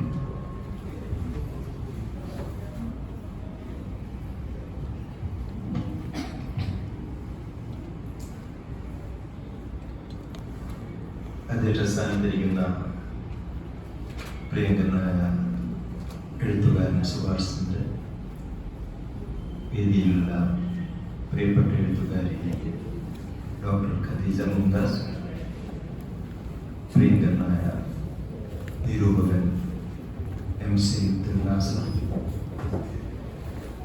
മാതൃഭൂമി പബ്ലിക്കേഷൻ്റെ മാനേജറായിട്ടുള്ള പ്രിയങ്കരനായ നൗഷാദ്, ഇന്ന് നമ്മുടെ എല്ലാം മുഖ്യാതിഥിയായി കോഴിക്കോട്ടുകാർക്ക് വളരെ നല്ല ആത്മാർത്ഥതയുടെ വാക്കുകൾ പ്രദാനം ചെയ്ത് കോഴിക്കോട്ടുകാരെ മുഴുവൻ ആവേശഭരിതരാക്കിയ പ്രിയങ്കരനായ ദാമോദർ മോസോ, ഇവിടെ ഭംഗിയായിട്ട് ഈ പരിപാടി അവതരിപ്പിച്ച ബന്നാചന്ദ്രമംഗലൂർ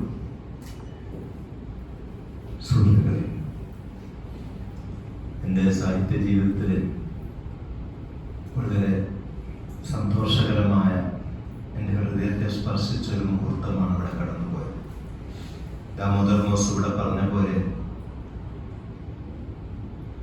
10-30 കൊല്ലത്തെ പരിചയങ്ങൾ തമ്മിലുണ്ട്. അവിടെ ഗോവയിൽ അദ്ദേഹത്തിൻ്റെ ക്ഷണപ്രകാരം 2-3 തവണ ഞാൻ പോയിട്ടുണ്ട്. ഒന്നിച്ച് ഞങ്ങൾ ഫ്രാങ്ക്ഫർട്ട് ഫെസ്റ്റിവലിന് പോയിട്ടുണ്ട്, കേന്ദ്ര സാഹിത്യ അക്കാദമിയിൽ. അപ്പോൾ ഇങ്ങനെയൊരു ഹൃദയൈക്യം തോന്നുന്ന എഴുത്തുകാർ വളരെ അപൂർവമായിട്ട് നമുക്ക് ജീവിതത്തിൽ കണ്ടുകിട്ടാറുണ്ട്. അദ്ദേഹത്തിൻ്റെ നിലപാടുകൾ ഒക്കെ കേരളത്തിൻ്റെ പൊതു നിലപാടിനോട് യോജിച്ച് നിൽക്കുന്ന നിലപാടുകളാണ് അദ്ദേഹത്തിനുള്ളത്. സ്നേഹത്തിന്, മനുഷ്യത്വത്തിന് വളരെ പ്രാധാന്യം കൽപ്പിക്കുന്ന ഒരു എഴുത്തുകാരൻ്റെ കൈകൊണ്ട് എൻ്റെ പുസ്തകം പ്രകാശിതം. ഞാൻ ഒന്നും നീട്ടി പറയുന്നില്ല, വളരെ വൈകി 4-4:30 മണി മുതൽക്കാണ് ഈ പരിപാടി, 2 പരിപാടികൾ ഒന്നിച്ച് നടന്നുകൊണ്ടിരിക്കുന്നത്. ദാമോദർ മോസോന്റെ വാക്കുകൾ നമുക്ക് വളരെ കാര്യങ്ങൾ ചിന്തിക്കാനുള്ളതാണ്. അദ്ദേഹം എന്നെ പറ്റി പറഞ്ഞ നല്ല വാക്കുകൾ ഏതൊരു വലിയ പാരിതോഷികത്തെക്കാളും വിലമതിക്കുന്നതായി ഞാൻ സ്വീകരിക്കുന്നു. ഇവിടെ സംസാരിച്ചവരെല്ലാം തന്നെ വളരെ കൃത്യതയോടുകൂടി, സൂക്ഷ്മതയോടുകൂടി, ആത്മാർത്ഥതയോടുകൂടി സംസാരിച്ചു എന്നതാണ് ഞാൻ ഏറ്റവും ആഹ്ലാദഭരിതനാക്കുന്നത്. സുഭാഷ് അധ്യക്ഷ പ്രഭാഷണത്തിൽ എൻ്റെ നിലപാടുകളിൽ ഈ 9 കഥകൾ നവധാന്യങ്ങളായിട്ട് സുഭാഷ് പറഞ്ഞതിന് വളരെയധികം എന്നെ സർഗാത്മകമായി പ്രചോദിപ്പിച്ചു. ഞാൻ കൂടുതൽ ഓരോരുത്തരും പറഞ്ഞ് എനിക്ക് കടക്കുന്നില്ല. നാസർ ധൈഷണികമായിട്ടുള്ളൊരു ഉയർച്ചയോടുകൂടി KP പറയാനുള്ള എഴുത്തുകാരെ നിങ്ങൾ എന്താണെന്ന് പറഞ്ഞ് മനസ്സിലാക്കിയിരുന്നു പലപ്പോഴും നിരൂപകരാണ്.